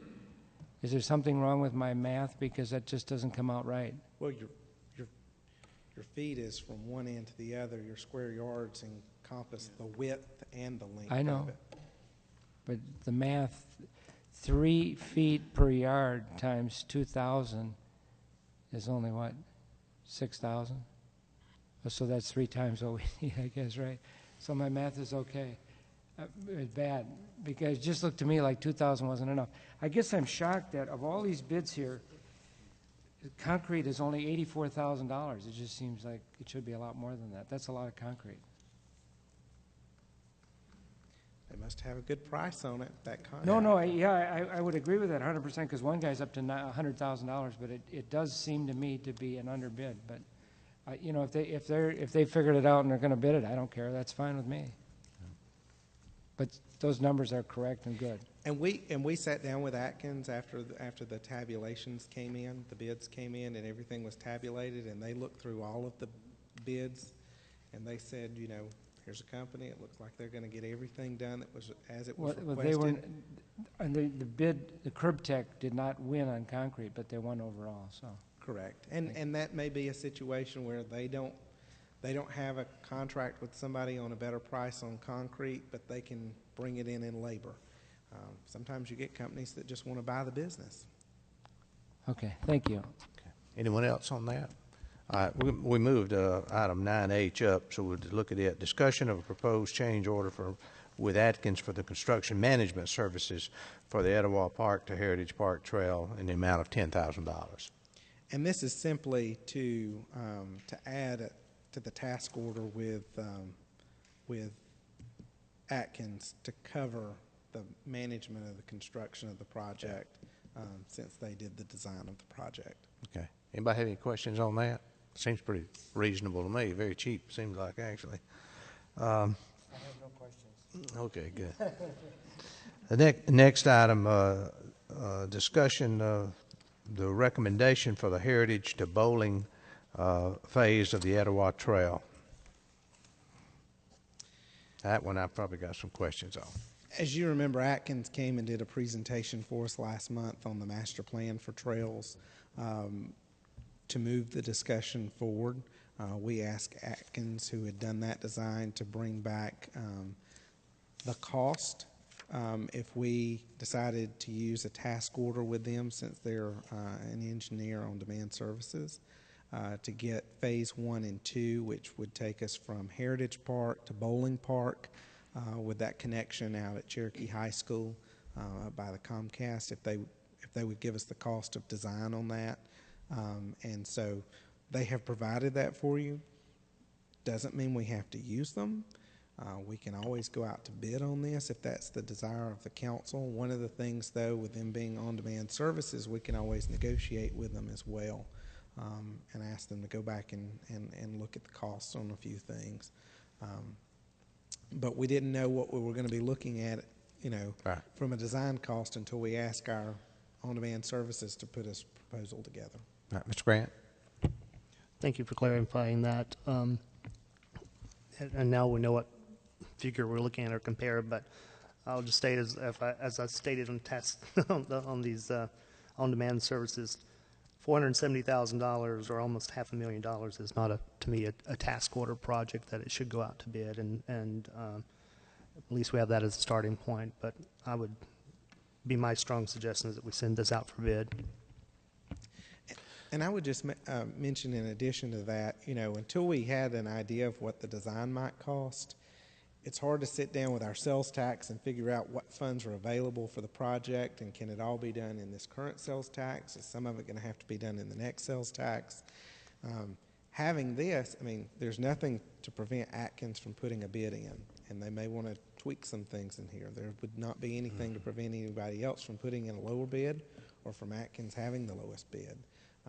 You know, I tend to agree $500,000 is a lot to put on a project without going out to bid, but we wouldn't have known what we were looking at if we had not asked them for this. And there are some advantages since they have been working on it. Council just has to weigh those advantages with the cost. I would agree with Mr. Grant. I think we ought to look at going out on this particular one, because you've got the construction cost estimate has been $2.2 million for phase 1 and $750,000 for phase 2. And when you look at that, and I realize it includes some other things in there perhaps, but that's almost right at 16% of the construction cost. And that's, to me, that seems a little bit on the heavy side. I think we really need a gauge to know whether it really is or not, and that's the only way we're going to find out, I think. Let's see.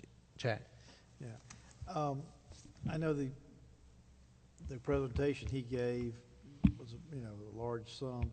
But I noticed one thing that I didn't catch, and I wanted to make sure we do ask him about this. We have a number of organizations in our area that want to be a part of this and will furnish a lot of the labor for free.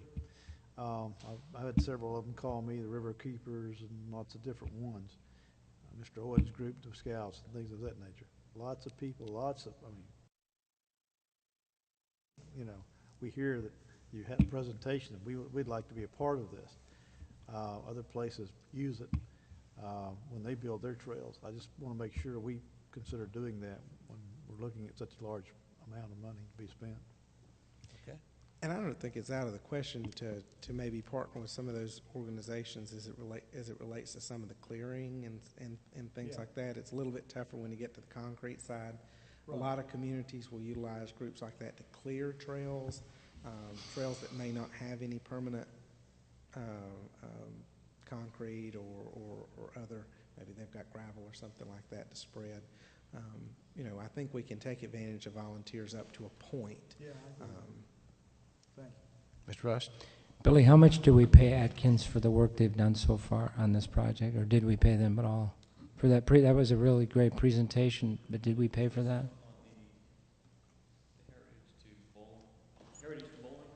Yes.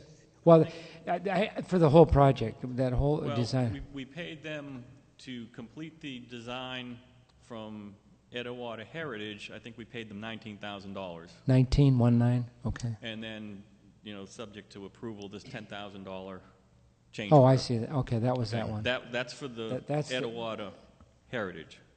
But the whole project Heritage to Bowling was a task order to come up with different options and locations and everything else. I think that was around the same 1909 or something like that. So with this change order, we don't owe them anything. Then we're just this bid is this bid. There's nothing that's hanging over from that design work. No. In terms of our we owe them. We don't owe them. No. And I think the one thing I would note on that is from the Edgewater Heritage, there was another designer that got the project started, so when we paid Atkins to come in, it was finishing out a plan as opposed to doing a plan start to finish. And that hit the cost on that a little bit. Thank you. Okay. Anyone else? And could you just clarify what the cost of the master plan was by Atkins? That was what they provided to us as part of the... Did we pay them for the master plan? The presentation that they did, yes. That was about $19,000 or $19,950. So that was part of that. Okay, great. Thanks for clarifying that. Okay. See the next item. Discussion of the Cherokee Water and Sewage Authority proposal to allow the City of Canton to provide water and sewer service to property at Scott Road and Highway 20. Mr. Peppers? Yes. There is a property that's at the corner of Scott Road and Highway 20. There's actually... I believe 2 or 3 parcels that are tied in there. The investor has talked with, the property investor has talked with the Water and Sewer Authority. They don't have any sewer in the area. At one time we had discussions with a developer about sewer in the area going out towards Scott Road from Canton Marketplace. This property owner has asked that the county allow them to be included in our service area and that the county would relinquish their rights to this property in their service area. I will tell you that I do have a concern that if we do that, we're going to have some spots on that same side of the road on Scott Road that are in the county service area that are in between city service areas.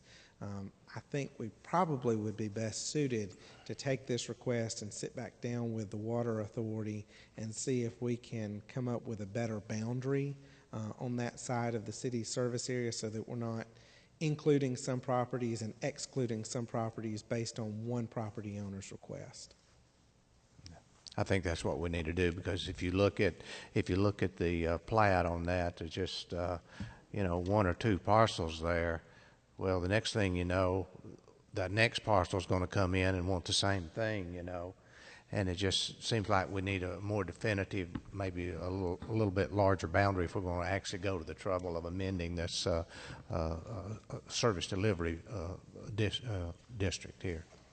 Mr. Rust. Billy, do you need a vote by the next meeting or not? Is there an emergency? I don't think we need a vote. I just wanted to make sure council was in the same mind so that we can sit back down with Tom Hurd and just have that discussion. Thank you. Okay, Mr. Grant.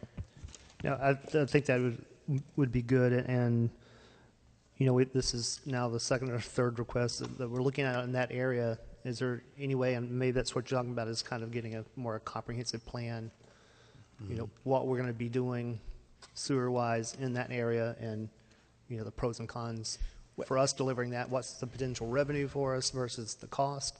To me, I'm not sure the county would be happy if we provide it to them right now, but. Well, I think we also need to have further discussions with the county as to what their plans are. You know, when they open up certain facilities, they might want to reverse flows on certain things that are currently in our area back to their area. So we may need to have just a broader discussion about service areas with the county and make sure everybody's in agreement with those. I would suggest, especially along that corridor, because it seems to be very convoluted, and I think we all need to be on the same page of that before we go putting sewer into like 3 parcels. Anyone else? Next item. Discussion of an amendment to the utility partners contract to allow for additional staff. You'll see a request in here from utility partners to amend our current contract in the sum of $131,768. Basically, what they've asked is to add 2 additional staff positions and benefits to cover the additional requests for services that they're getting. You'll note that there was some change in service area as it relates to Great Sky, and they've had a lot more requests citywide. And really the only way that we felt comfortable with their additional funds was if it came in the scale of an amendment to council. Mr. So Huffman? that's what you'll see. Yes, Mr. Peppers, can you enlighten me a little bit on that Great Sky additional services that this is kind of news to me? Well, for the longest time, and this was before I got here and probably for a lot of people, when that whole low-pressure system was put in, it was, for whatever reason, not under the city's requirement to maintain it. It was all the HOA, or that was the understanding, and UP or Optech or never serviced any of the low-pressure sewer at all in that in Great Sky. When the change in ownership came through, when they started going through documents, come to find out that yes, everything in the right-of-way is now city's responsibility. So we have now gone out and had to purchase some of the additional equipment to service some of that pipe and deal with any issues that come up there. So that's where that comes from. It's the new owner of Great Sky, and they run the HOA. Are they now shedding some of their costs that's going over to the city? I don't necessarily think they're shedding cost. I just think nobody was taking care of it. I think the former owner understood that, you know, it was ours, and the current owner understands that it's ours. The city didn't necessarily understand it was ours, and it just wasn't being maintained. Is there a lot of upgrading as far as maintenance that needs to be done? Well, the thing you have to remember is the sheer number of customers that are out there. Right. And phone calls for services that you might get related to that number of customers. I think that's one of the things that utility partners is saying. We have requests citywide, but specifically because this was something that was added that we didn't know about when we did the initial contract, we need to make sure we have the workers that can fulfill our duties up there as well. But my question really is, do we know of any particular maintenance issues that are there that come to our attention now that we're servicing it? You know, we've had calls out there for, you know, blockages and routine things. And I know UP's been out there on many occasions addressing some of these issues. Specifically, I can't give you anything off the top of my head, but I know we have had a lot of calls for services out there. Thank you. Those grinders, I guess, I don't know what else to call them, but those are now the city's responsibility?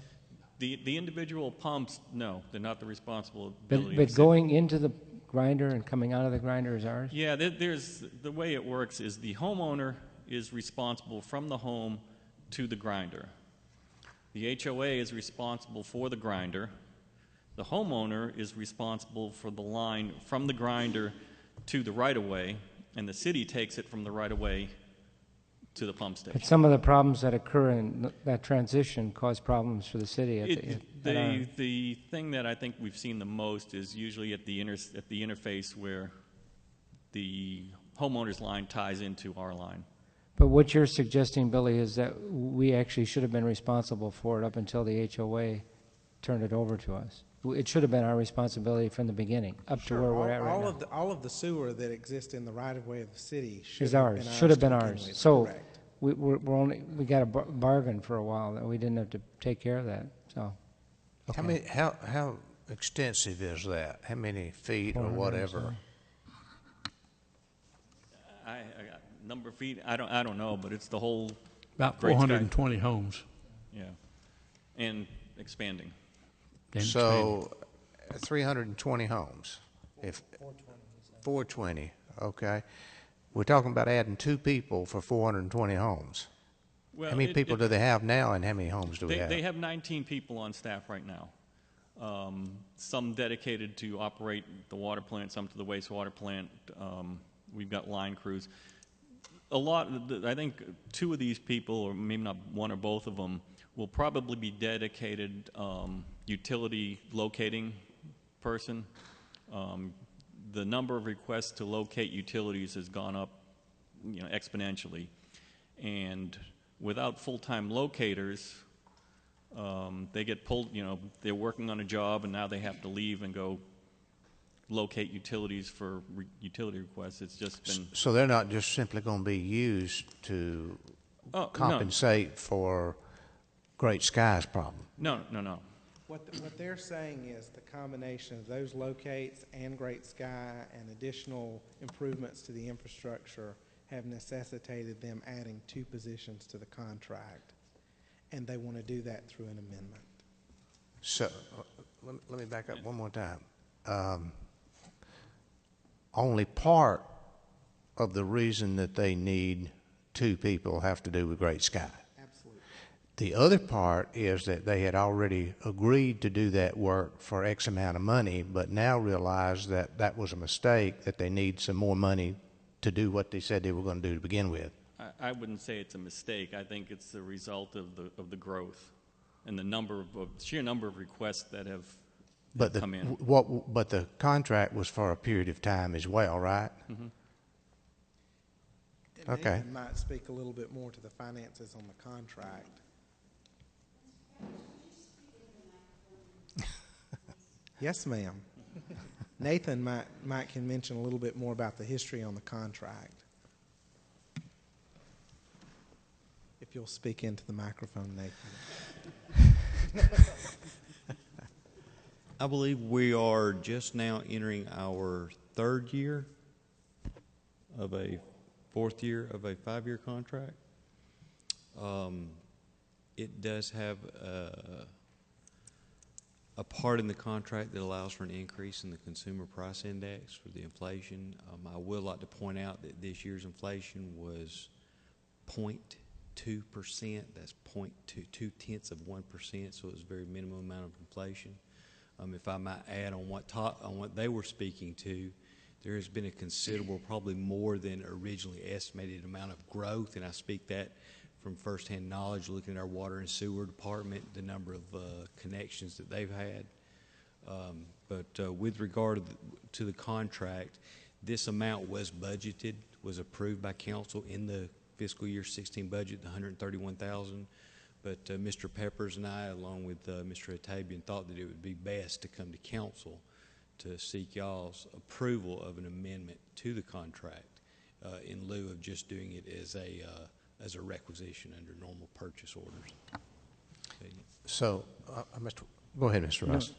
Well, my math has already been proven to be suspect tonight, but there's about 8,000 water customers, 8,000 plus, and we have 400 new sections of pipe that we took over, 420 in Great Sky. It's about 5%, and guess what? 5% more people is about 1 to 2 people. Plus, we've had a record number of hookups because of all the construction that's gone on in the city. So it may be justified just on the sheer numbers that have been added, not just Great Sky.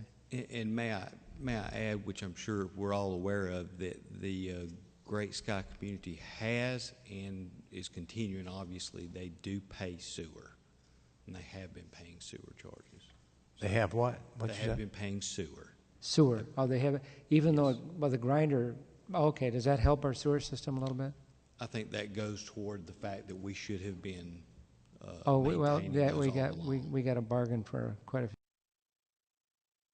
So the option here would be to approve the request. As an amendment, because it's adding 2 personnel. Right, or not to, to or maybe approve half of the request. Is that an option? And I think the bigger issue here is that when they put the contract in 2011, 2012, the city didn't have nearly the amount of construction projects going on at that time. And maybe they didn't estimate what they would be doing on a daily basis as we've got all these new homes going in, people are improving things in their homes, how much time they would be spending on marking lines and things like that. Our inability at the time to let them know about Great Sky in a correct manner is also added into that. And, you know, we took it as a situation that amending the contract as opposed to just asking for more money in a spot through a requisition, because they are truly doing more than they were asked to do originally. Has the hospital required more UP help up there in terms of UP? I wouldn't say any more than any other construction project that we've had. Except it's just such a big one. I would think it'd be a little. Yeah, okay. They probably. Do you need an answer tonight, or can we wait till the next meeting? No, I mean, this is just on here for discussion. I think they probably get more requests from the residential development and projects in individual homes and residences than they get, you know, from those major construction projects. Thank you. Okay. Next item. Discussion review of the You'll see a draft policy that's being presented to you from city staff. When I got here, the city had been working on this for probably about a year and a half. Individual departments working on it. You know, there's a lot of changes that we have to make as it's based on changes to federal law, and so some of that is included in here. I did send out to each of you a memorandum earlier this week that basically outlined a summary of the major changes in the policy, and I'm happy to answer.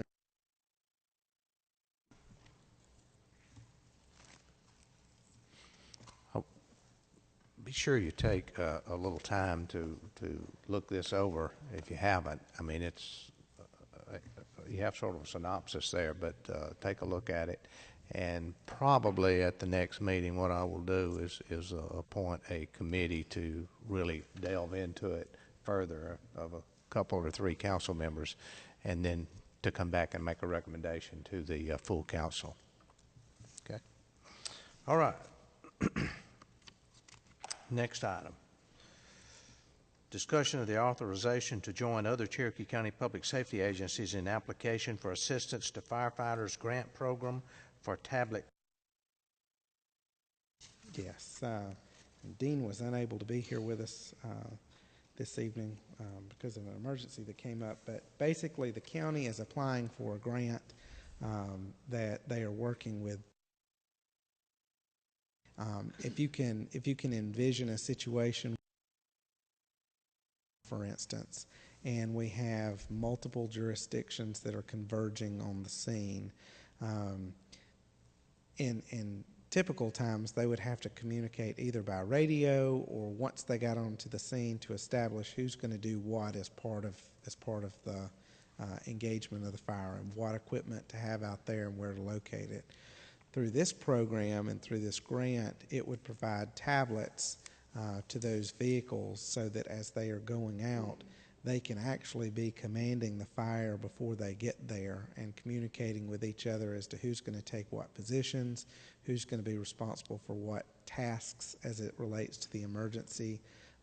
And basically what our cost is a small cost on the tablet side of the total overall grant, as well as some funds towards the software part.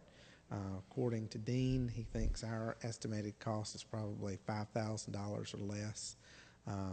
And overall, it's about a $100,000 grant for the county and for the cities to use jointly. If we don't get it, we don't have to spend the money. Any questions? No, I think we need to apply for all the money we can get there. The only question I'd have is who's going to be holding the fire hose with a tablet in their hand? Well, part of it in our city would be taken over by the captain/battalion chief, who's not probably holding the hose to begin with. Okay. But it does give us an opportunity to engage with the other departments before we get to a scene in a virtual setting. Okay, Mr. Huffman. Yes, Mr. Peppers, we budgeted this year for a new digital system for the police department. I would assume that I think the fire's on it too, to where they don't have to go via radio to an intermediate in order to communicate with each other. If you're rushing out to a fire, are you going to be sitting there working on a tablet, or are you going to be talking on a radio? I have a hard time understanding the tablet bit when you're in a fire truck. I think part of it, and I'm not a fireman, so I won't pretend to be one. I think part of it is that in most fire issues, there are a list of priority tasks that everybody has to do. This just allows them to assign the tasks per truck, per vehicle, per squad before they get there, so that everybody arriving at the scene knows exactly what they're doing. And, the radio system's great, but sometimes depending on who's driving or who's on the radio or who's trying to talk at one time, it may not be as clear cut as that everybody can see it all at once and see it as it relates to GPS and aerial photography and things like that. It's just another tool in the toolbox for our fire department. Yeah. Okay. Next item, discussion of the fireworks ordinance. I'm going to give this to Bobby. Don't blame you. As you recall, the state law changed. With the change in that state law, we had until January 1st to deal with temporary fireworks stands. We didn't have to issue permits for that until January 1st. So, but in undertaking to do this, I wanted to go ahead and look at other areas of our ordinances that might be touched on by the now legal use of consumer fireworks. So I thought it best to do it in two different ordinances. One of them is the sales ordinance, which is addressing the permitting of the temporary stands and the permanent stands. Mostly it's just adopting state law. Most of the words in there come from the state law. One of the things that we will have to think about, and I've reached out to Mr. Patton about that, to think about it, is where we would allow them to exist. If we don't do anything, they're going to be allowed wherever retail is allowed. And that may be fine, but if we wanted to restrict them otherwise. The temporary stands are actually they have to have a nonprofit charitable component to them. So the permanent stands are, if somebody wanted to have a fireworks store, if you'd want to let that or require that to be in some area besides just where general retail is allowed. The law presumes or anticipates that stores like Walmart are going to be selling fireworks because you can have a statewide distributor's license, and we would have to allow them to be wherever they are. So it may not matter about zoning, but that is a piece out there that may come along in the future. But this you can enact without having to go through public hearing requirements, which is why I didn't want to put it in here, because we wouldn't have time necessarily for the public hearing process. So that's the sales ordinance. And then the other one really just does two things. One is makes it clear that it's not a noise violation to shoot off what's legal in state law. So as long as you're shooting them during the hours allowed under state law, you're not in violation of our noise ordinance for shooting off fireworks. The second thing was is something that you would, as Mr. Weaver asked or pointed out, something you have to decide whether you want to require people to have permission to shoot fireworks on public property or not. It just seemed to me you would, so I drafted it that way. What would be the range of requirements or restrictions on the utilization of fireworks that the city could implement? What would be some examples of stuff that could be? Zoning? Can you do zoning? For the use of consumer fireworks? Well, I'm sorry. No, I guess not for the use. Sales you could, maybe. Sales you can. The state law actually, I think it specifically says you can decide where it goes, but certainly that's out. You can always zone it for the sales of them. The use of them, you're not going to be able to restrict it except as to property we own. Okay. I think. But you could restrict them totally on public property? I believe you can. The state law says that you can use them during these hours and then has some conditions. You know, one of them not near nuclear plants, but one of them is where you're lawfully permitted to be. Yeah. Which to me says a property owner can decide whether you're permitted to be there or not. You can't go on your neighbor's property and shoot them off without permission. Why should they be able to come on city property and shoot it off without permission? Okay. Anyone have any comments or questions?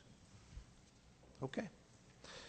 Next item, discussion of the ethics resolution.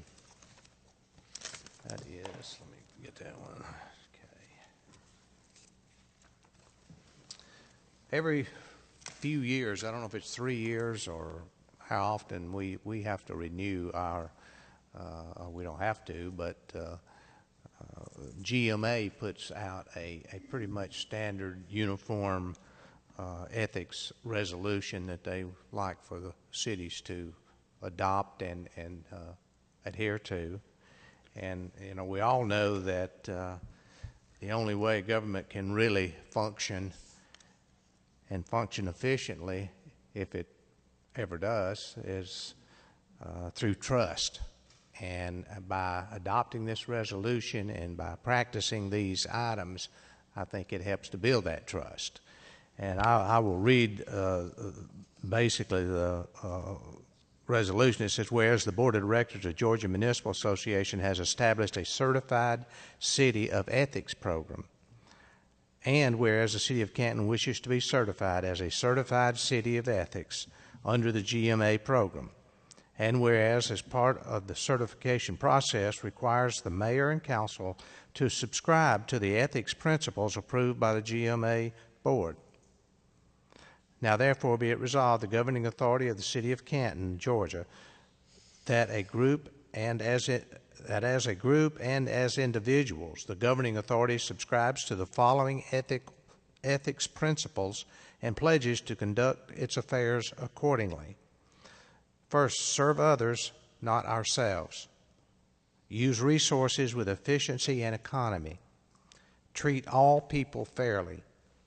Use the power of our positions for the well-being of our constituents. And lastly, create an environment of honesty, openness, and integrity. So that's the resolution, and we will adopt that hopefully at our meeting in 2 weeks. Item L, discussion of the request to place a little free library in City Hall vestibule. City Clerk, Ms. Stanton? How to use it. Does anybody have any questions? I gave you some information. If you go to the website, It's on there. this is worldwide. There are little free libraries everywhere. One of the reasons I kind of wanted to put it in the vestibule, because a big problem with them is moisture and rain getting into your books, and certainly at this point, the books in a little free library out on Main Street would be sopping wet. So I was kind of attracted to putting it somewhere where it would be somewhat protected. It would be registered. I would have a charter number for it. I would be registered as steward for it and be responsible to put the books in it. I have about 8 boxes of books I've been getting together. So I'm just asking that I be allowed to put it in the vestibule of City Hall. Okay, thank you. Oh, you have a question? I'm sorry. Go ahead. Sandy, is that Sandy? Okay. Did you have one? No. Go ahead. Yes, would this be children and adult books? Yes. And I have a few Spanish books. I've been working on this for a while. Who will decide what books will go in the little library? Me. You will, okay. Because children and adults will be choosing books from the same There will be no romances. Yeah. Because I don't want to have to read them to determine that they're inappropriate in case a 13-year-old got a hold of it. That's where I was going. So you'll be determining the appropriateness of the books for all ages. Yes, it'll be similar to what I've done in this library.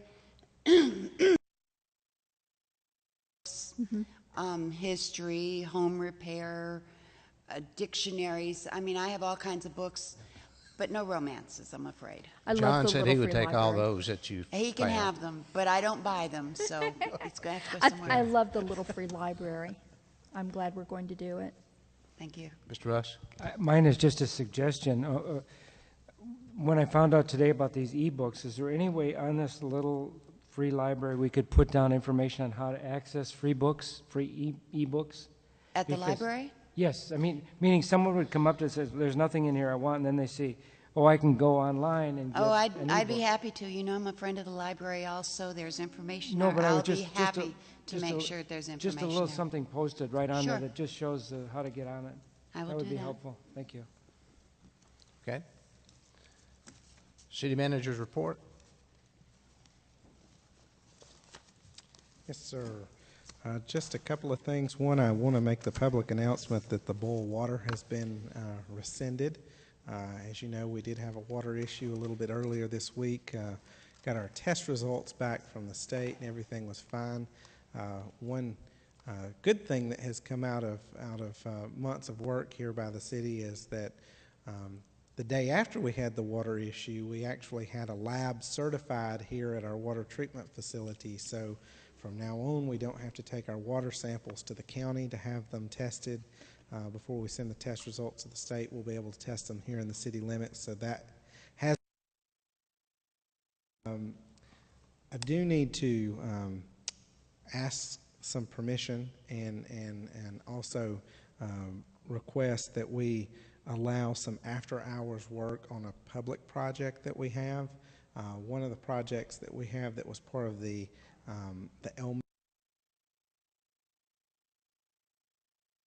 Marietta Road from basically the company that is doing that work, the contractor, has asked us for the ability to work during nights. As you can imagine, striping that heavily traveled road, we want to keep the congestion down as much as possible, and we also don't have a lot of residential that's right on that road. So they have asked for basically the ability to work from 9 p.m. to 5 a.m. over a 2-week period, so that depending on whether they can get the project in, some of that is paint striping and some of it is thermocast. But since it's a public project and since we've had lots of questions about working after hours, I did want to bring that to the council's attention and let you give consent before we let them move forward on that. When are they planning on doing that work? I think it's to start the end of next week. So you need to get that accomplished. Mr. Rust? Their painting doesn't make a lot of noise. It doesn't, but it is except they probably work. got a lot of lights and stuff. It is work, and some of the equipment may make noise, but you know, painting is one of those things that's more hands-on, so to speak, so you're going to have more employees that are involved in the process. And so if we can do it at a time where there's not as much traffic, it's safer for them. It's also safer for our drivers and better for the businesses on that corridor. I would think during the daytime would be extremely inconvenient to all those residents. So it'd be a lot less inconvenient for them to do it at night. Correct. And most of that area is feeding into apartment complexes. And it's going to be one night, so if somebody complains, the next morning it's over. Correct. Yeah, thank you. Mr. Grant? Motion to approve. We have a motion and a second. Any other discussion? If not, those in favor signify by saying aye. Aye. Opposed, no. All members voting for the motion. I have one other item that I need to ask for an approval of. As you know, we have been so that we can make improvements to the dam. You also know that we have a public access area that's part of the reservoir. Part of what we were doing as part of the lake going down was to make improvements to our boat ramp that goes into the reservoir. When it was initially installed, it was installed at a bad pitch, and so basically you had trucks that had almost all in there. And while we don't allow gasoline engines on the lake, we were allowing trucks to spill their exhaust into the reservoir because of the pitch of that ramp. So we had looked at different alternatives to improve that pitch. We did budget some funds this year to do that, but as we started looking at the alternatives when the water was down, we were basically going to have a ramp with two different pitches, which was going to be a little problematic. We looked at also in that area, we have a number of kayakers, and currently the boat ramp is designed just for a truck at any given time to put boat in. It's not built for that plus kayakers. So I had asked our Public Works Department to look at widening the ramp so that we could have a striped off area for kayakers and a striped off area for boats. When we got our quotes back, it was above my $20,000 limit. It was at $27,000. So because we're in the time crunch, the reservoir is going to be coming up in the next couple of weeks. We need to get the work started next week, and so I need approval to go up to $27,480 so that we can get that project done while the water level's at where it's at. Motion to approve. Second. All in favor signify by saying aye. Aye. Opposed, no. All members voting for the motion. That yours? That's all I have. Okay. We have received a letter from from the Canton Housing Authority regarding the appointments of some members. Mr.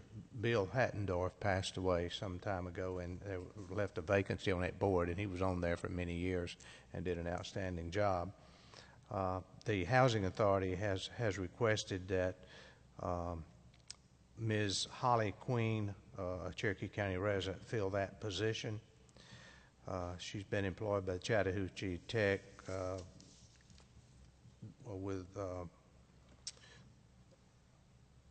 as a professor of early childhood education for the last 8 years. She teaches education at Kennesaw State. Also, they have recommended reappointment of Mr. George Moore, and as well the reappointment of Dolores Hurd as a commission chair for the Housing Authority for an additional 5-year term. So that I will be making that as a nomination for our next council meeting. Also, I would like to announce that I have spoken with Ms. Ann Fincher, Jack Fincher's wife, and Jack passed away recently. And Jack was serving, as you know, on the Zoning Board of Appeals, or the Variance Board. Ann has graciously accepted that appointment if she is approved, and I will, that nomination, I should say, that will be coming up at the next meeting. So I think she'll make an excellent member on that. All right, I will entertain a motion to go into executive session to discuss real estate. So moved. Second. Second. Those in favor signify by saying aye. Aye. Opposed, no. Okay. No, we won't be coming back out to vote on anything.